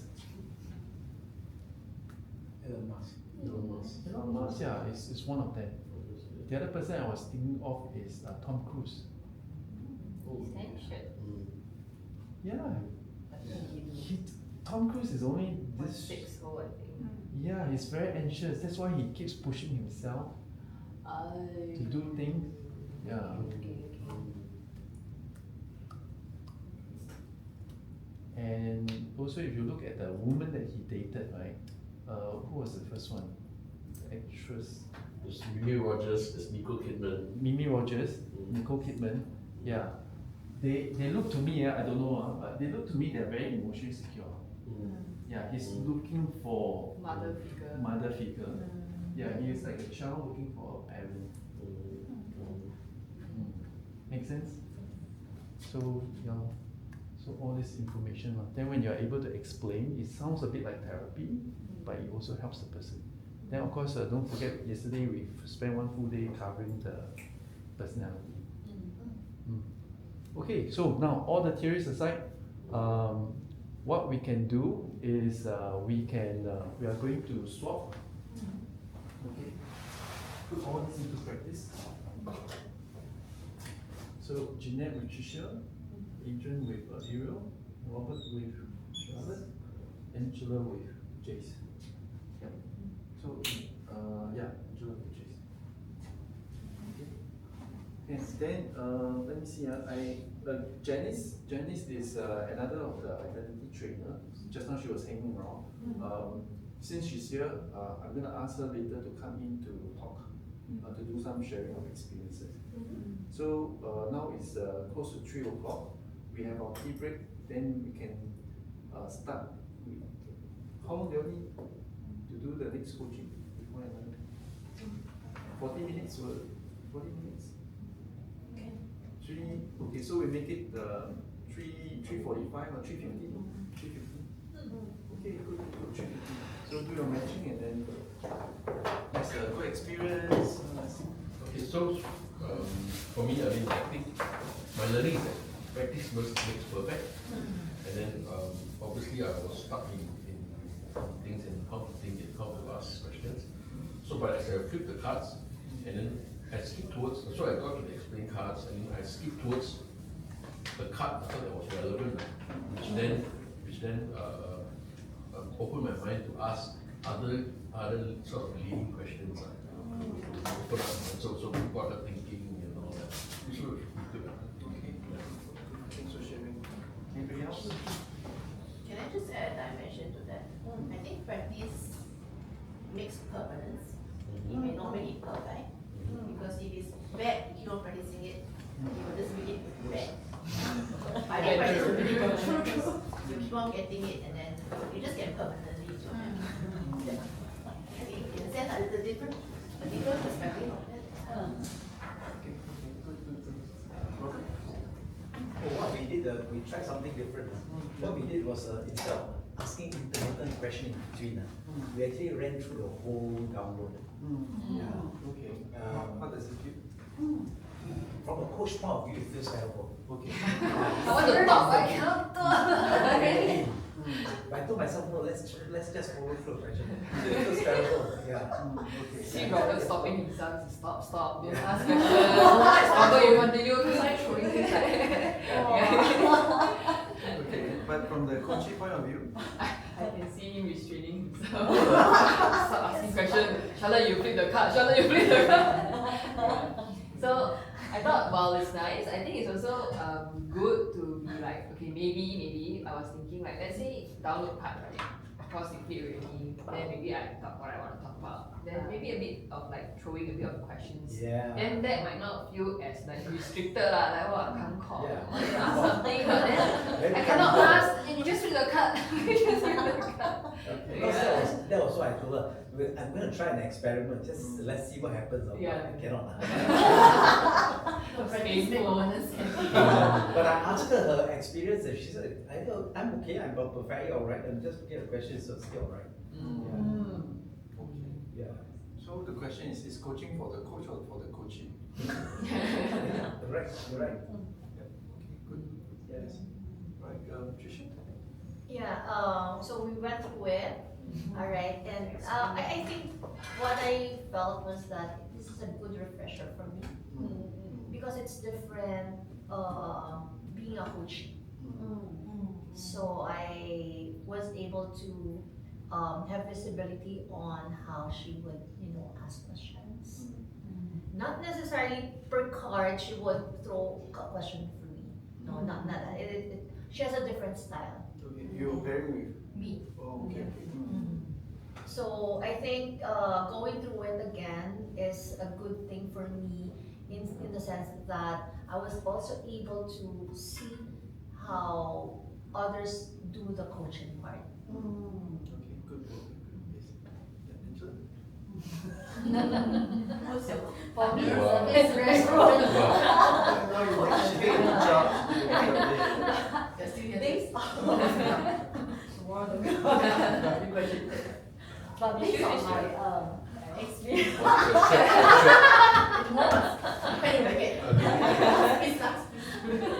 So based on my experience with Trisha, I thought that I can see she asked me a lot of questions, right? But when I go through the cards, actually I think that the question that she asked me will come. It's a matter of time, like the card. Yeah. So when I was trying to coach you, I wanted to do the same method. So I didn't want to. I just want to use the card, Okay. like Robert lah. Yeah. But yeah, but at the first card, then I move on second card. At the third card, then you make a comment. Wow, so fast I can solve the. Yeah, so I was a little bit worried. Is it I shouldn't do it? So I start to ask you question. There comes my stress. All the way. Then I need to come ask questions. But in the end, actually, I think that all the questions really comes like what I envision. Yes. I think I you're should right. have just go with the club Yes, you're right. to You're right. relieve my stress. Apologize for giving the wrong signal. You must check your Yeah. this time. But I find that this is actually quite fun because I don't like to leave problems unsolved. I like to solve problems. I love it. So this allows me to investigate and solve the problem. So I also get a little bit puzzled when I can't solve that. I feel a little bit stressed lah. But I think it's fun versus the ICF coaching. That one I don't really enjoy. You have to keep thinking, right? Yeah, because I need to try to help them to ask the right question for them to find their own answer. Yeah, I cannot really contribute, but this one I find that I can contribute. Good. Right. So, I mean, generally, the pocket coach is this whole concept is just using it. Okay, good. The So, cards somehow give us structure. Yes. Then we graduate with love. Let's go. We graduate lah. Pop the champagne. The other one that I saw when I was authentic, and then when we threw the reverse, authenticity came back. Oh. So I think the message was that you be as authentic, and then that will invite the same. So that was nice. I kind of was surprised by that. I don't- yeah. Perhaps it's the trust lah that you have built by doing that. Yeah, that's right. The trust that and rapport you build. Okay. So, talking about aha moments, anybody got aha moment? The person, the coachee got the aha moment. Aha as into the solution or? Yeah, to the solution. I had an aha moment. I was like, oh, actually, yeah, why didn't I do this? I know this doesn't work already, why didn't I do that instead? Okay. So it was That was during the coaching with Robert. yeah. Good. Okay. So the aha moment comes with timing. At the right timing, you answer the right question. There will be aha. So nothing else apart from that. Now the other thing is that when we use these cards, the very important last piece will be, let me just find card number 55. Strangely. The last one? Yeah, the last one. Not entirely the last one. Is it the last one? 55? Oh, sorry, my cards is in wrong order. Yeah, the last one, 55. Yeah, can someone tell me why? Sorry? Why does it contribute to the aha moment? Which quote will I pick to accompany my journey? Yeah.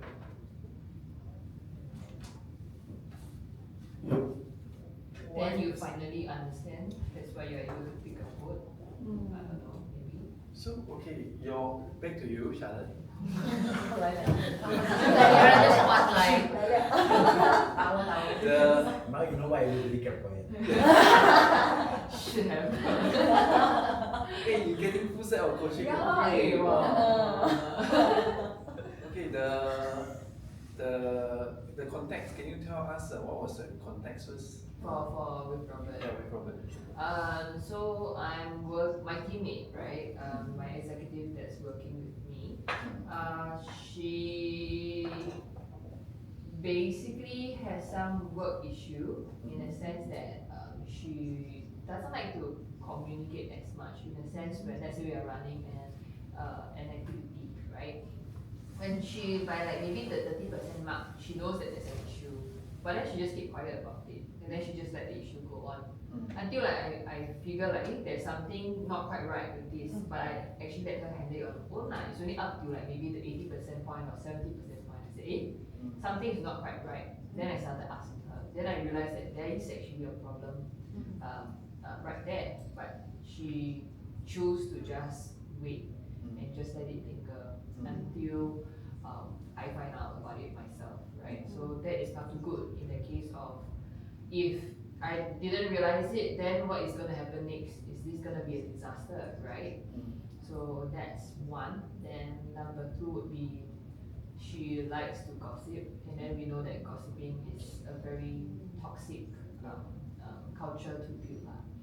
And the way to approach her to try and solve this problem initially was to tell her gently, if we were to do this, then this would happen. Okay, she sort of like, okay, for a few months it was okay, and then it turned back to the same cycle, right? Then we also had another approach where I think another colleague was trying to tell her like, okay, you did something wrong, but in a not as a pleasant manner, and she got really defensive, even though it's her wrong. She actually scolded the colleague, Okay. even though it's her fault. Then she was like, yeah, but you should have done the check. Why didn't you check first? You already know the problem, then why did you only tell me now to change it? You should have told me earlier. But it's actually her fault that she's not as meticulous in checking her detail, checking for typo. Okay. Because things has like event date, what time is it? These are details that shouldn't be wrong, but it was wrong when she sent it to the other colleague. Okay, so what was your aha moment? What did you? So I've been going the method of like, you know what, let's see how we can do better. It's more of like a collaborative effort. And then I see that, okay, that works only for a short while.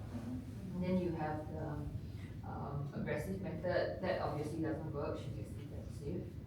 And then I do know that she likes to be appreciated by, let's say, by a student.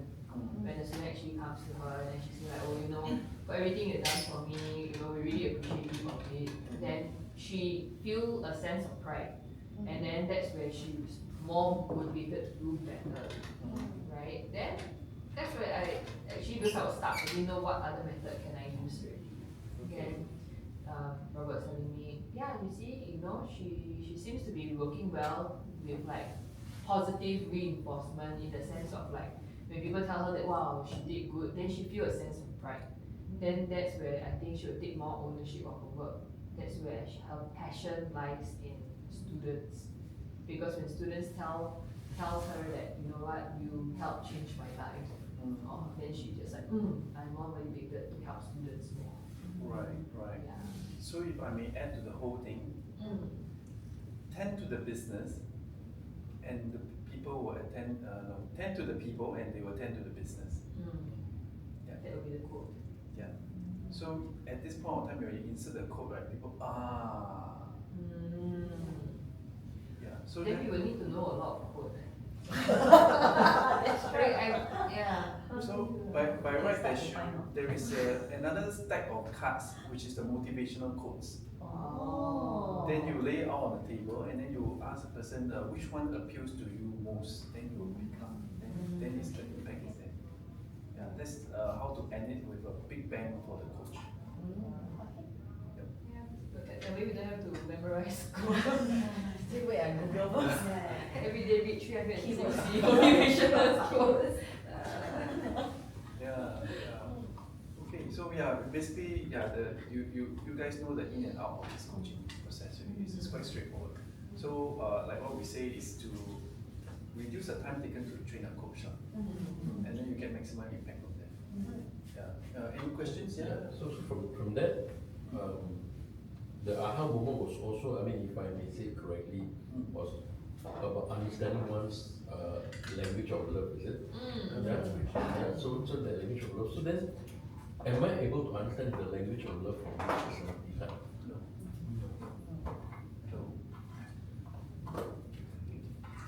I think it's only when start dissecting it in the sense of like the different questions here, right? That's where we're able to understand the love language of the person, or what works for the person. But the other thing you can find out is the person's emotional style. Yeah, so those are emotionally avoidant. They are usually more task-focused people. They are less relational. Yeah. Then those who are anxious, right? Test where do you think the anxiousness will come? From the 16 traits.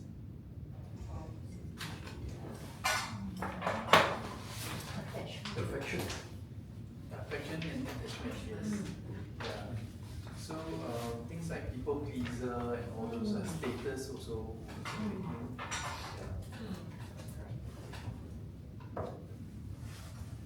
Okay, good. Yeah, so we're basically done. Then what we'll do also is to wait for Janice to do some sharing. She's having a call now. Yeah, then we'll just go around debrief anything that you learn and things like that. Then we scan the QR code, wait for Janice, and then we can go on. Rest early for today. Then tomorrow will be easier. Tomorrow's format, the 2 cards, it builds on the fundamentals of today. Yeah. Oh, sorry, Ariel. We just now we did our sharing of the session. Anything that you felt? Anything that you want to share? During our practice, I feel that the anchor shared is one case is what he already went through, not what happened right now. So I also can, my intention is not to talk about his case. I think as a coach, actually, when I do that, I really, this is my first time to try. I really don't know what is the next questions. So I don't know how to, when finish this part, so I don't know what is the next questions. So Just wing it. yeah, so when I do this, I just don't know how to carry, when I finish this card, so how to carry to the next one. I don't know how about the others where you have the similar trouble. The transition. Yeah, transition, yeah, so, yeah, that is my. But I think it takes a lot of practice, right? Okay. But you tried it without knowing the cards, right? How did it feel? Yeah, so I got it, then I will see what is the next. So, yeah. Okay. Of course, because we are in the same place, so he also will proactively to open the door. But I just see if that is really person I want to coach. So I don't know. So normally I have a question that we should one by one, or maybe when we as a person, maybe we can pick up like which questions should be suitable, or so normally how to process this. Okay. I think for the download cards, the experiment that I do, you just have to open all the cards. Make sure you don't skip any. For the don't skip any. Don't skip any. Okay. But about the order, that can be changed. For the others, you can place all and then say which one you think you want to talk about. That makes sense. Yeah. Then maybe the person see the connection between these 2 cards and this is my problem, this is my answer. Okay. Not necessary like lucky draw.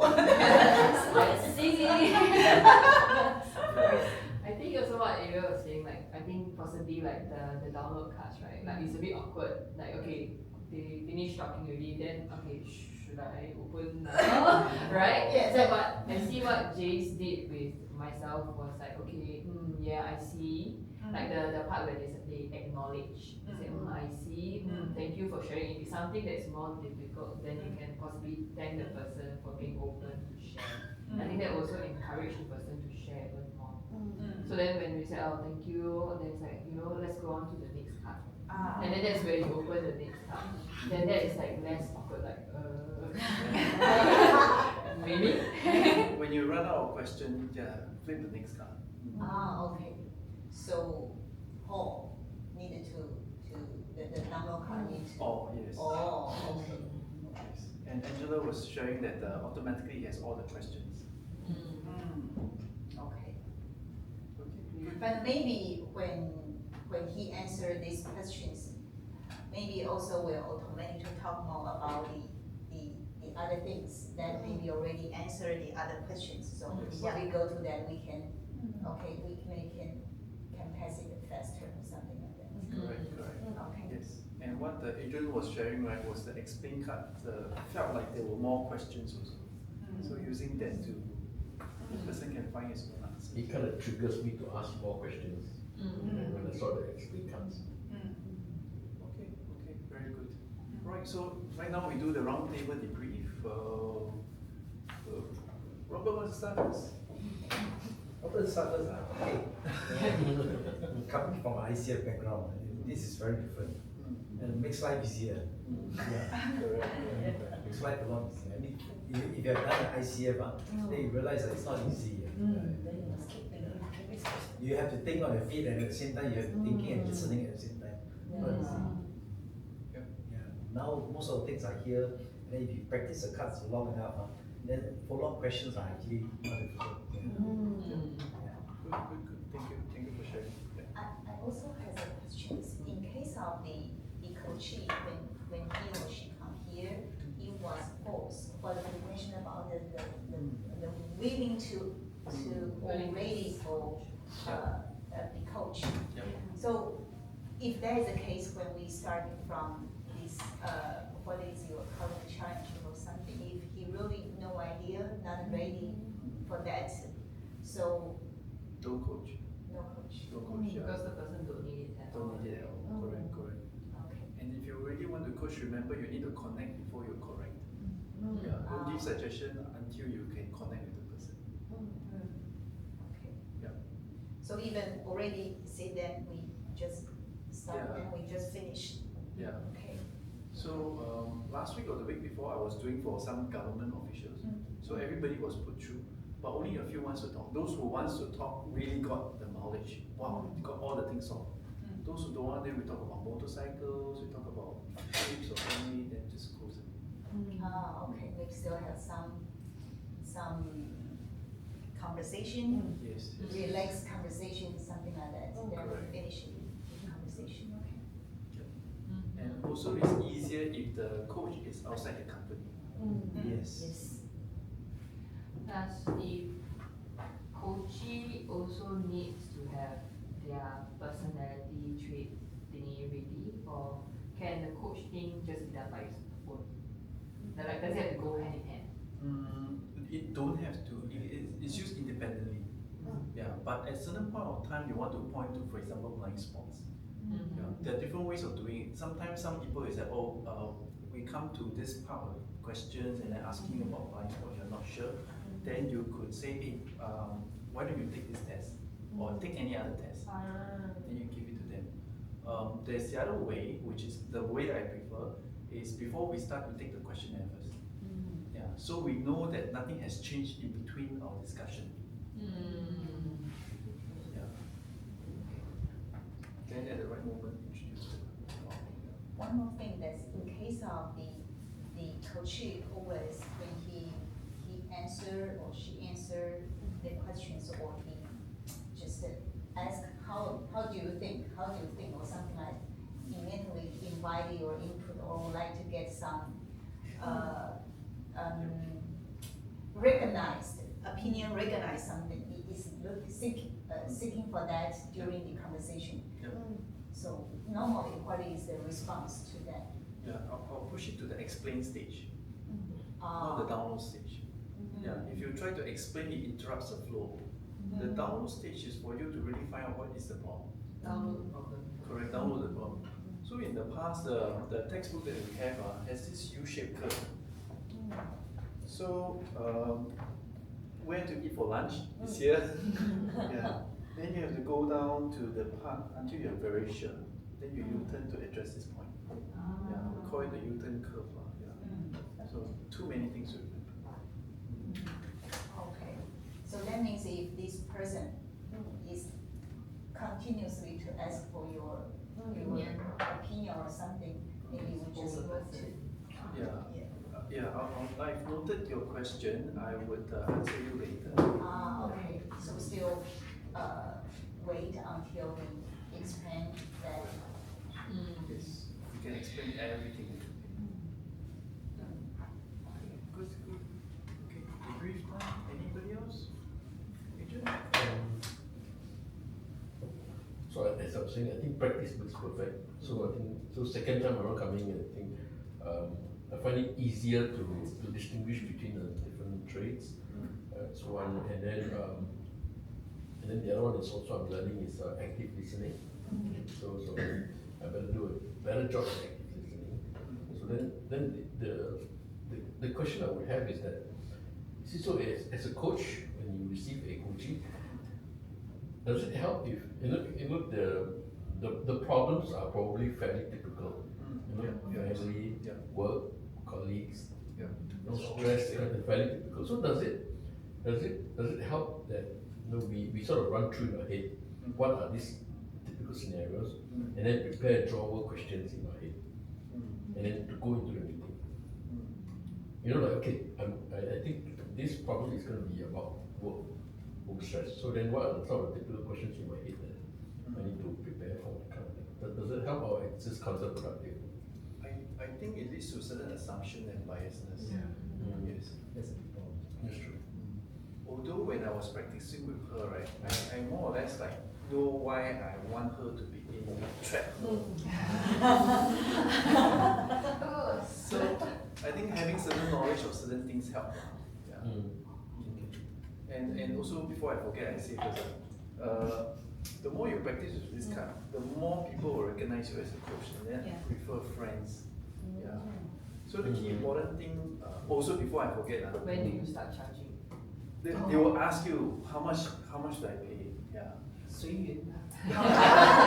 need to pay. How much do you want to pay me? The one is called a love offering. So we collect only money from not within our inner circle, it's our outer circle. So don't expect to make money from all your close friends. Jeanette?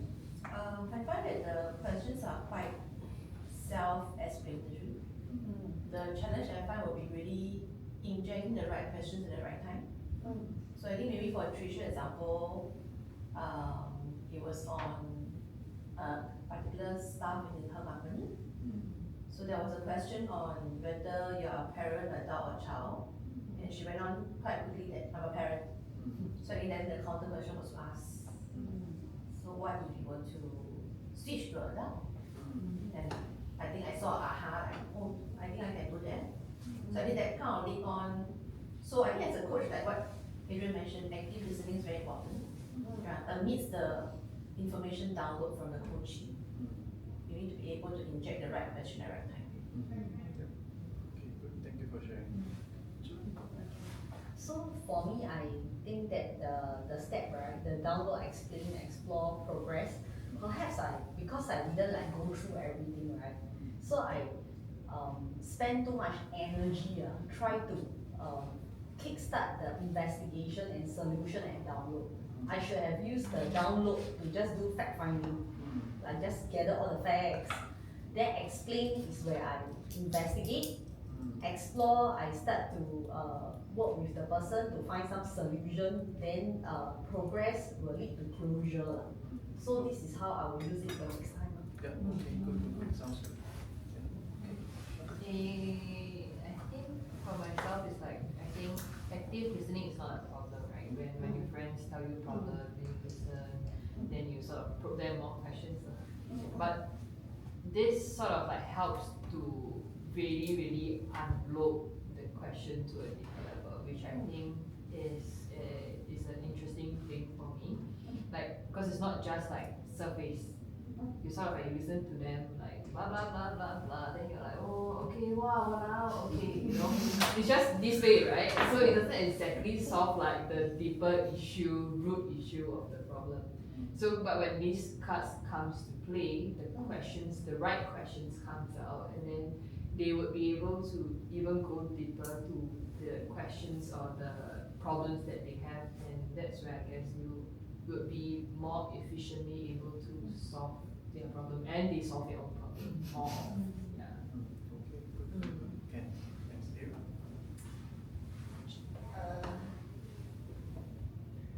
I have a question that's, do you think the coach can coach themselves through this card? That's a very interesting question. What do you all think? I see, yes. I also think yes. Yeah. Actually, I tried doing it. I tried doing it just for the sake of practicing. Yeah, but I guess it somehow helped me also.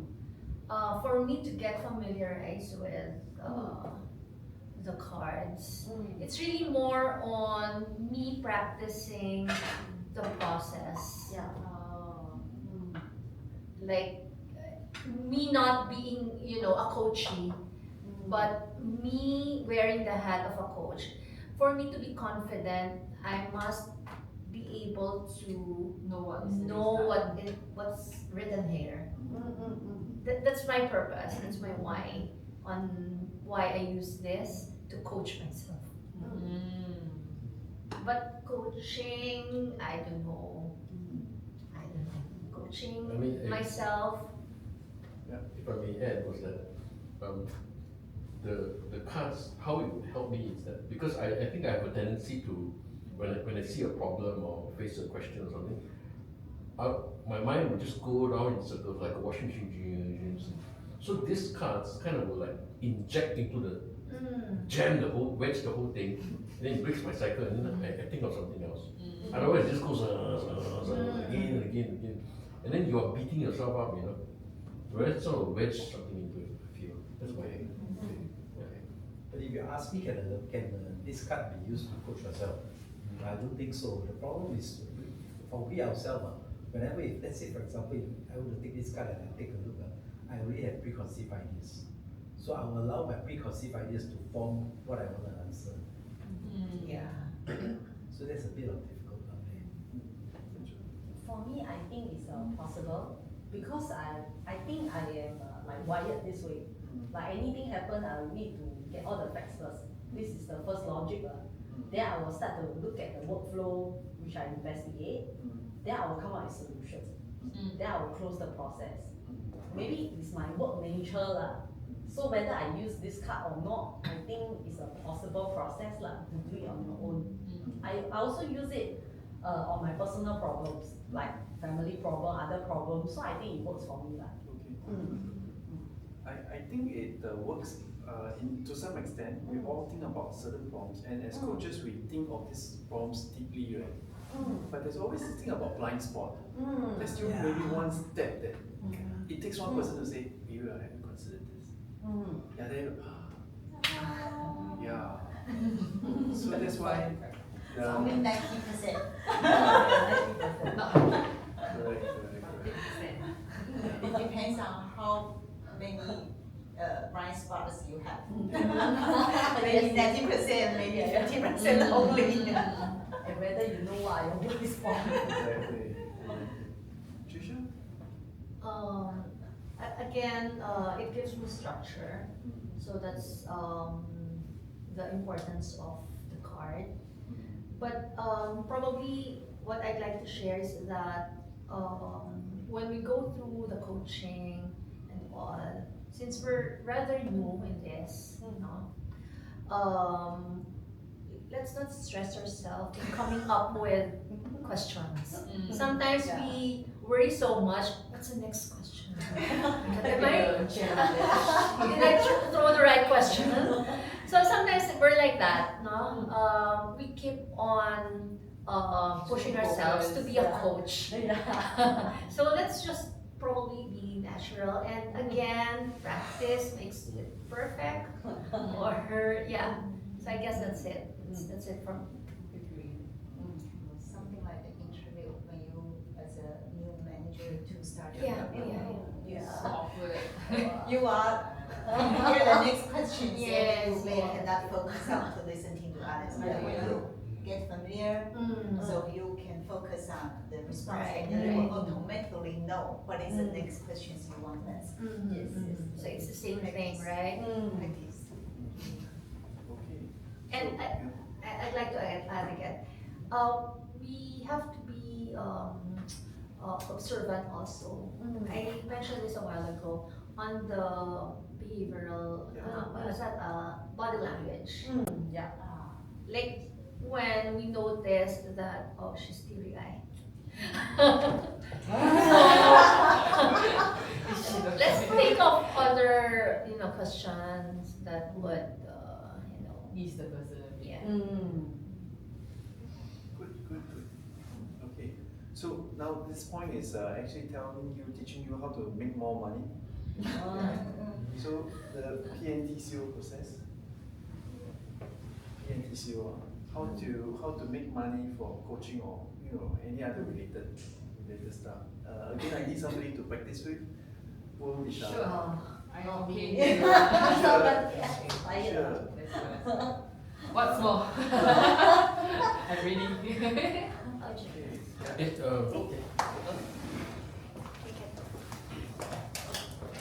Sorry, it's locked from inside. Yeah. Yeah. They scared you all run out. Yeah. Hey, this seat is Yeah.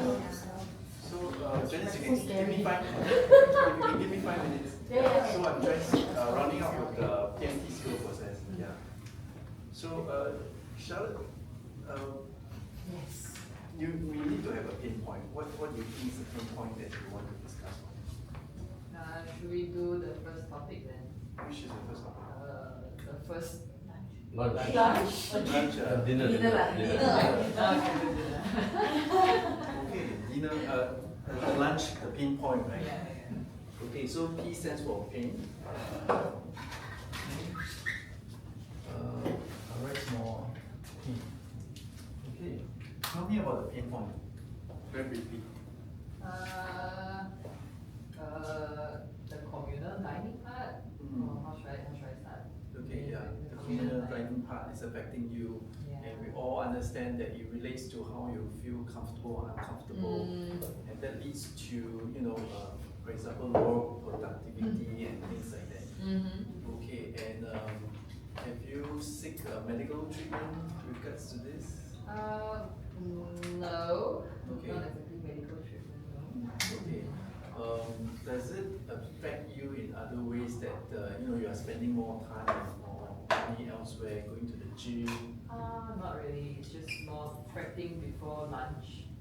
Prepping before Closing lunch. to the lunch hour. Yeah. Okay. So in terms of your mental state, how do you think you're performing before this problem arises? Before and after lunch is good. Yeah. During lunch, maybe not so good. Yeah. Yeah. So before the change happened, where you had your good colleagues there and then bad colleagues, yeah. So there was some change, and how did it affect you? Change is in between from the good colleagues To the bad colleagues. to the bad colleagues. So for example, the good colleagues, you were performing optimally at 100%, and then you had this situation. How much did it drop? Maybe like 10%. Only at 10%. Yeah. Okay. Wait, I need to change person. Okay. Not getting anywhere. I said someone else. Yeah. Someone else. Need someone else? Any volunteer? Agent.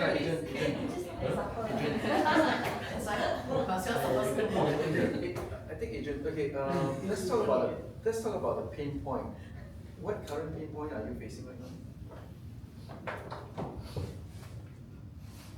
Okay, let's just say my current pain point is that I'm hopeless at listening.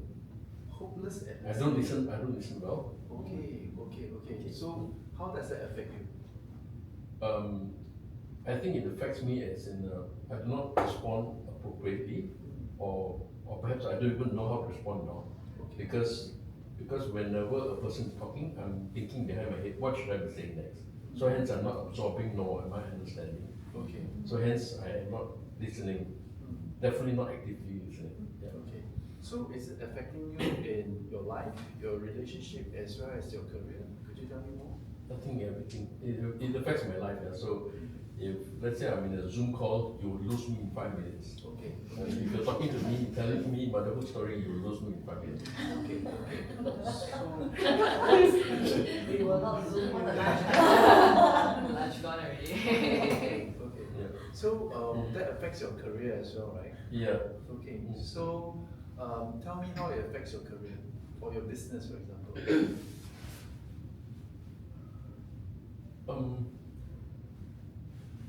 So if there's an issue I need to resolve, right? I don't think I will fully comprehend the issue at hand. I do not understand a problem. In my mind will be resolving an issue that I don't understand. And hence I'm not going to say.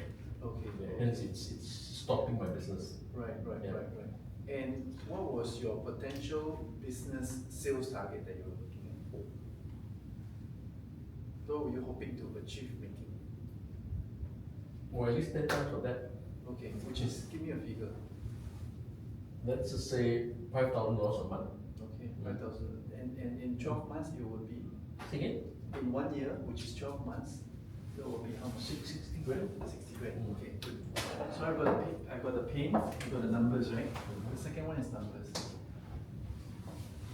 Okay, so all the questions must stick to this number, and I want to inflate this figure as much as possible. 60,000. Adrian, what have you tried? What have you tried? What have I tried?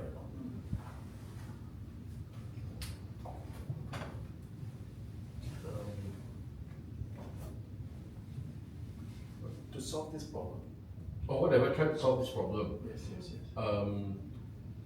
By trying to fully immerse myself in engaging conversations. So hence also I'm kind of practicing by also engaging friendships. I'm also trying to help myself by engaging myself in different circumstances, different environments, and then trying to learn as much as I can and understand as much as I can. Yeah, and then the other one I guess would be about reading. Okay. Trying to prepare myself in terms of knowledge and information by reading different topics that's outside my comfort zone. Very good. All this that you have tried, how has it worked for you? I think I'm getting better. I think I'm getting better, but I just would wish that it's faster. Oh, okay. Because when I'm engaging myself in new environment, new circumstance, there's so many things I still do not know. I see. And do not understand, and hence I cannot apply myself, and I cannot engage. Right, okay. Yeah. So I hear that you have this pain of not being able to focus. Potentially you are losing like something like 60 grand a year because of this. And you have, the T stands for tried. You have tried many things, okay? But you wish that it was faster.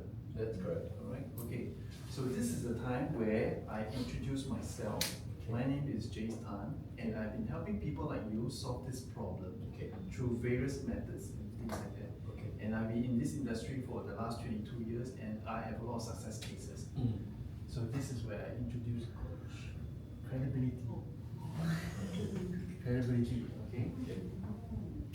So, now, what do you think is a fair price to pay to solve your problem?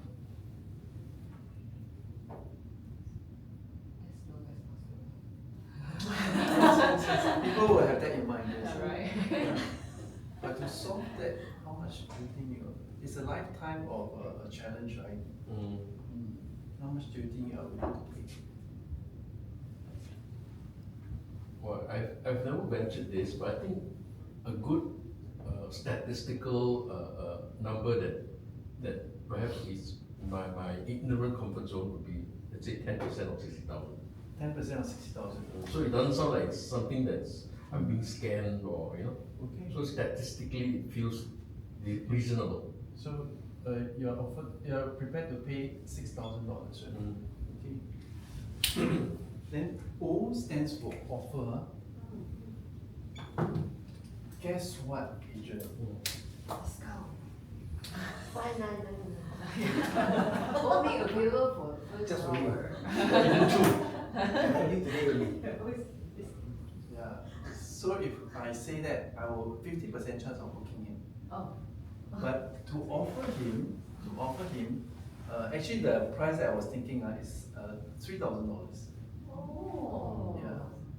How does it sound if you only pay half of this, which is $3,000? Okay, and it still doesn't work yet. Now, 3,000 of a fraction of 60,000 is how much percent? 5%. Is 5%? Yeah. 10% is 5%, right? Yeah. Paying 5% to solve this problem of a lifetime. Would you be interested? Yeah, so the question would be, how fast can the rubber hit the road? Yeah. How fast can I execute this? Correct. So the credibility is very important. You must be credible. Yeah. Then you must talk about the pain point. You have this pain point of losing focus. You're losing 60,000. You've tried many things, but you didn't get any results. Okay. And this is the thing, you haven't tried me yet. The credibility is there. I tell you all the things. Okay. Then I make you this irresistible offer, which is only 5%. Okay, if you are able to inflate this even bigger, like times 10 years, right, 600,000, 3,000 or 600,000 is? Good number. Yes, good. Yeah, it's usually a 0.01% or something like that. So you must inflate the number as big as possible. It sounds very like it's very sales lah. Yeah, it's very sales, but that's the way, you know, you just got one coach already, and paying you at $6,000. 0.01%. Exactly. Wow. Yeah. How good. Yes. I know. Yeah. So recently there was this project. It's an interior design company, and they want to find out about how the 4 partners can work together and to do a so-called turnaround in the company. So they're doing 6 million a year. They're looking at doing 10 million a year. Yeah. So then I asked them how much are they willing to pay. They're willing to pay about 20,000-30,000 to solve the problem. And then I say, okay, so my fees is only 16,000, and express 16,000 to $10 million is 0.00. They cannot even see the number. And they say, okay, we want to start tomorrow. Yeah. So you get your $16,000. Yeah. So that's the way to get more sales. Okay. Questions about this? PNTCO? Yeah, if you need, read my book. Free. Okay. No questions? I'll hand it over to Janice. I run to the washroom. I want to. Okay. Honestly, I came today with the intention of just having lunch with you. So this is a very impromptu crashing in. So I didn't prepare anything. James just said, are you happy to come in and share something? I said, sure, but I don't know. He said, just answer any questions that you have. So I guess we can just have a chat while James runs to the. So how do you get started in this business? Identity coaching. Okay, so my first encounter and first experience with identity was for my own personal self-rediscovery. It happened when I was at the lowest point in my life. That it's like if I use that PNTCO, right? It's like a lot of pain. Tried many things, didn't really happen. So then I heard about the tool from my life coach, then who introduced this, and then he used it on me. And because I come from a recruitment and HR background, I've used many tools. And I find myself arguing with the results with many tools except identity. So, excuse me. So identity became, for me, one of the most neutral tools that I have come across and used so far. So I liked it. So I used it on myself most of the time. Then I referred people to use it, introduce it to use it. But that time I was still in a full-time job, so I never really dwelt too much into turning it into a business or anything. So it was really more of like, I share with you this thing, it's very good. You come for this course and so on. So that was just that. Then only when I came out to do my own own training, consultancy, and so on, and I was also going to coaching as well. That's where I start to dwell in deeper into seeing how to use this as part of a tool of treatment, in a sense. At the same time, I've also founded my own women's community. So I'm using this to help them with raising the self-awareness as well through various different kind of workshops. Yeah, so that's how I started and still continuing. Yeah, feel free to ask me any question because I really don't know. Yeah, and she promised that she will help me. Yes. Yeah. Yeah, how was it so far for your done 2 weeks, right? Some of you are refresher. Are you new to this or how is it so far? Yeah, I think it's quite good. Okay, yeah, I mean, I don't need to sell it and you're already sold, right? Yeah. It's so far like when we are using, I guess, the coaching thing, right? At the start of it, did you face any problem? Is there any like things that you realize or learn the first few times when you're doing coaching? You mean using the traits or the cards? I guess both. Okay, so last time we don't have cards at all. So when the cards came out, wow, we were very happy because there is that point of reference. Because otherwise, you have to memorize all the 16 traits. Actually, it's not 16 traits. No, if you think about it, it's 32. Because you need to know the low and the high, and the in between. So if you map it all out, it's 32 plus correlations plus conflict and everything. That's like 100 permutations, right? So then I think by coming out with the cards, it helps us be more confident in terms of relaying the results and all that, and applying the results also. So that credibility part is very much greatly enhanced through the use of the cards. So then came the coaching cards, which I found it very helpful to, okay, so for my coaches, right, some of them I have already been coaching before the cards came into the picture. So it was just one day I said, hey, I got this new cards, let's try and see whether it's helpful and all that. And she's a psychologist herself, and she said, actually it's very helpful. Because but it's also helpful for her because she has that awareness of how to answer those questions.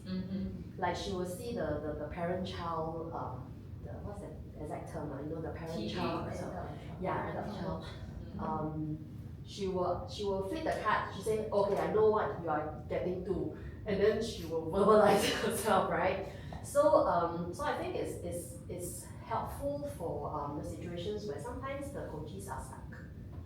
Sometimes it's the coaches that are stuck in terms of like how to do that. So I find that it's helpful for both experienced and those who are starting as well. I also shared, because I teach some coaching courses also, not the ICF one, and then I introduced this to a group of new aspiring, most of them are actually people managers who wants to adopt a coaching style of, but they don't know how to do it. Yeah, so then I showed them the cards. It's not part of the course, I just showed them during break time and all that. And they were very happy. They were like, oh, now I know how to start. Like the framework is very helpful. Not just the framework, most of the time they struggle with coming up with questions, for the right questions. So this one is like, again, it's the credibility thing, right? It's proven, many people have used it. They have the confidence that, okay, I just need to sit there and just sort of like, use it that way. So it gives that confidence also, I feel. Yeah. Any other questions? Maybe I can ask. Sure. So from your reading of the reports, the personality traits to people, one is from your experience, how accurate was it? That's one. And then the other one is that when there was describe a time whereby it was inaccurate, and if it was inaccurate, why? What caused it? From your experience? I think firstly, right, it's expectations. A lot of, especially those who haven't really done profiling before, they have this expectation that this is going to tell them everything they need to know. Right? Fortune telling. Yeah, exactly, right? So it's like everything I need to know is from here. So tell me exactly what to do. But sometimes when we read to them, so their first instant reaction could be, no, they're not true. Okay, then, but we have to say, yes, okay, I hear your feedback, let's go through all first. And then it's like first round of reading, some may say, no, just 6 upon 10. Then I ask them, what is it that is missing from the 6.10? Then they point out some of the surprising ones. And then when I use those surprising ones to draw the correlations or the conflicting behavior, suddenly the score will shift. Because you're like, oh, I didn't see it in that point before. So then you have to, so sometimes you got to go to another level of the reading. It may not be interpreting, but still the radiographer reading is just like X-ray right now, do MRI, to go deeper kind of reading. And then that's when you get to, because sometimes the first reading, we may not go so deep into the correlations and everything. And we may not know, because it's the first time we meet the person, we may not know what are the correlations or the conflicting that they experience. Yeah, so from a process perspective, it's quite client-led in that sense. So yeah, then actually sometimes there will be those that, very accurate, but they don't know what they're saying. They don't know what I'm saying, or some can be very selective hearing. They hear what they want to hear. Those that they like hearing, they say yes, it's very accurate. Those that they don't like hearing, they will say, it's I don't agree and all that. But it reflects also that those are their pain points. Those could be the areas that they need most, I wouldn't say help, but to flush out and to go deeper in. So those are the opportunities. So sometimes I quite like when they tell me it's not accurate. Because I believe in the tool so much, right? I will take it as a challenge. Is it? Okay, tell me more. I will make sure I will tell you more so that you decide for yourself. Most of the time, they will get new perspective. And for me, I think that's more meaningful than telling me, 9 from 10, 10 from 10. It's that they are able to derive new perspectives from the 2.2. Yeah? I brought the camera, I brought the tripod, I forgot to mic you up. Yeah, but we have a lot of videos of her on the YouTube channel. There's one that I look like Salsa Boy that I did many years ago. Okay, good. Round of applause. Yeah, last but not least, I know you guys are tired. I will just flash the QR code. Give me your reply or.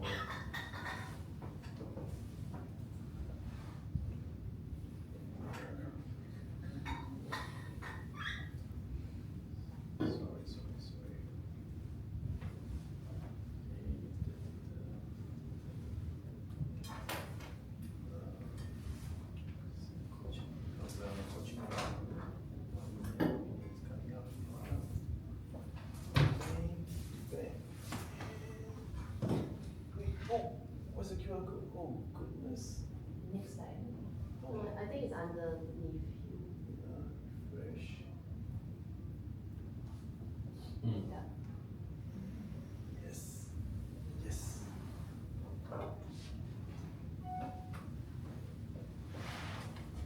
Everybody got it?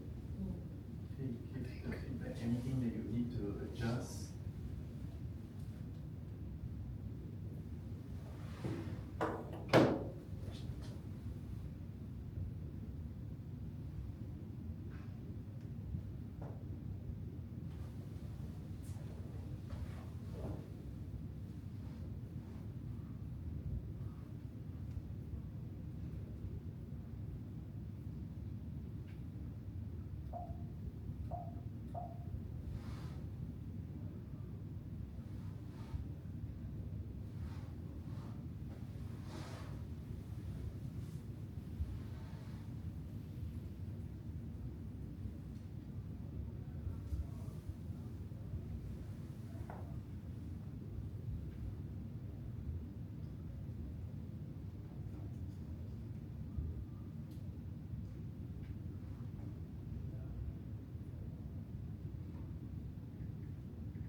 tomorrow I will still bring my camera.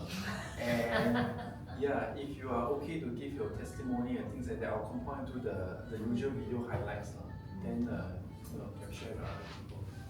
Yeah, but if it's not convenient, I also understand. Yeah. And since Adrian is not coming tomorrow, I'll put you on the camera today. I thought tomorrow you're here in the morning. No way. Oh yeah. Tomorrow morning I'm going home already. You better care. Oh yes. Not alone, I'm very not with some church friends. But the world is getting smaller, so it's just a connection. Yeah.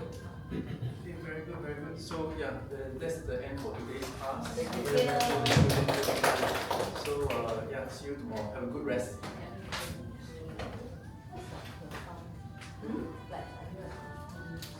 That's a very interesting point. I used to be an organizer and craftsman organizer. I used to have 5.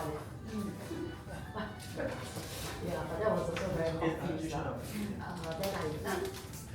Then I switched out Okay, we're talking tissue paper man. the life down to now I'm an artist. Okay. Now I know you. Now I Ideal coach. I feel like Yeah,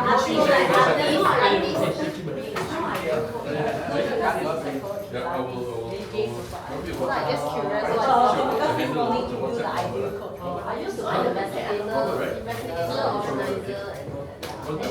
investigator is Oh, he's the one. I couldn't recognize you, right? but the investigator, right, so is the sorry. Because you remember him, I thought she was JC.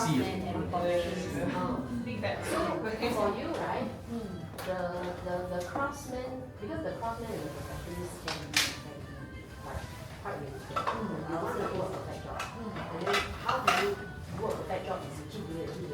That's where the craftsman comes in.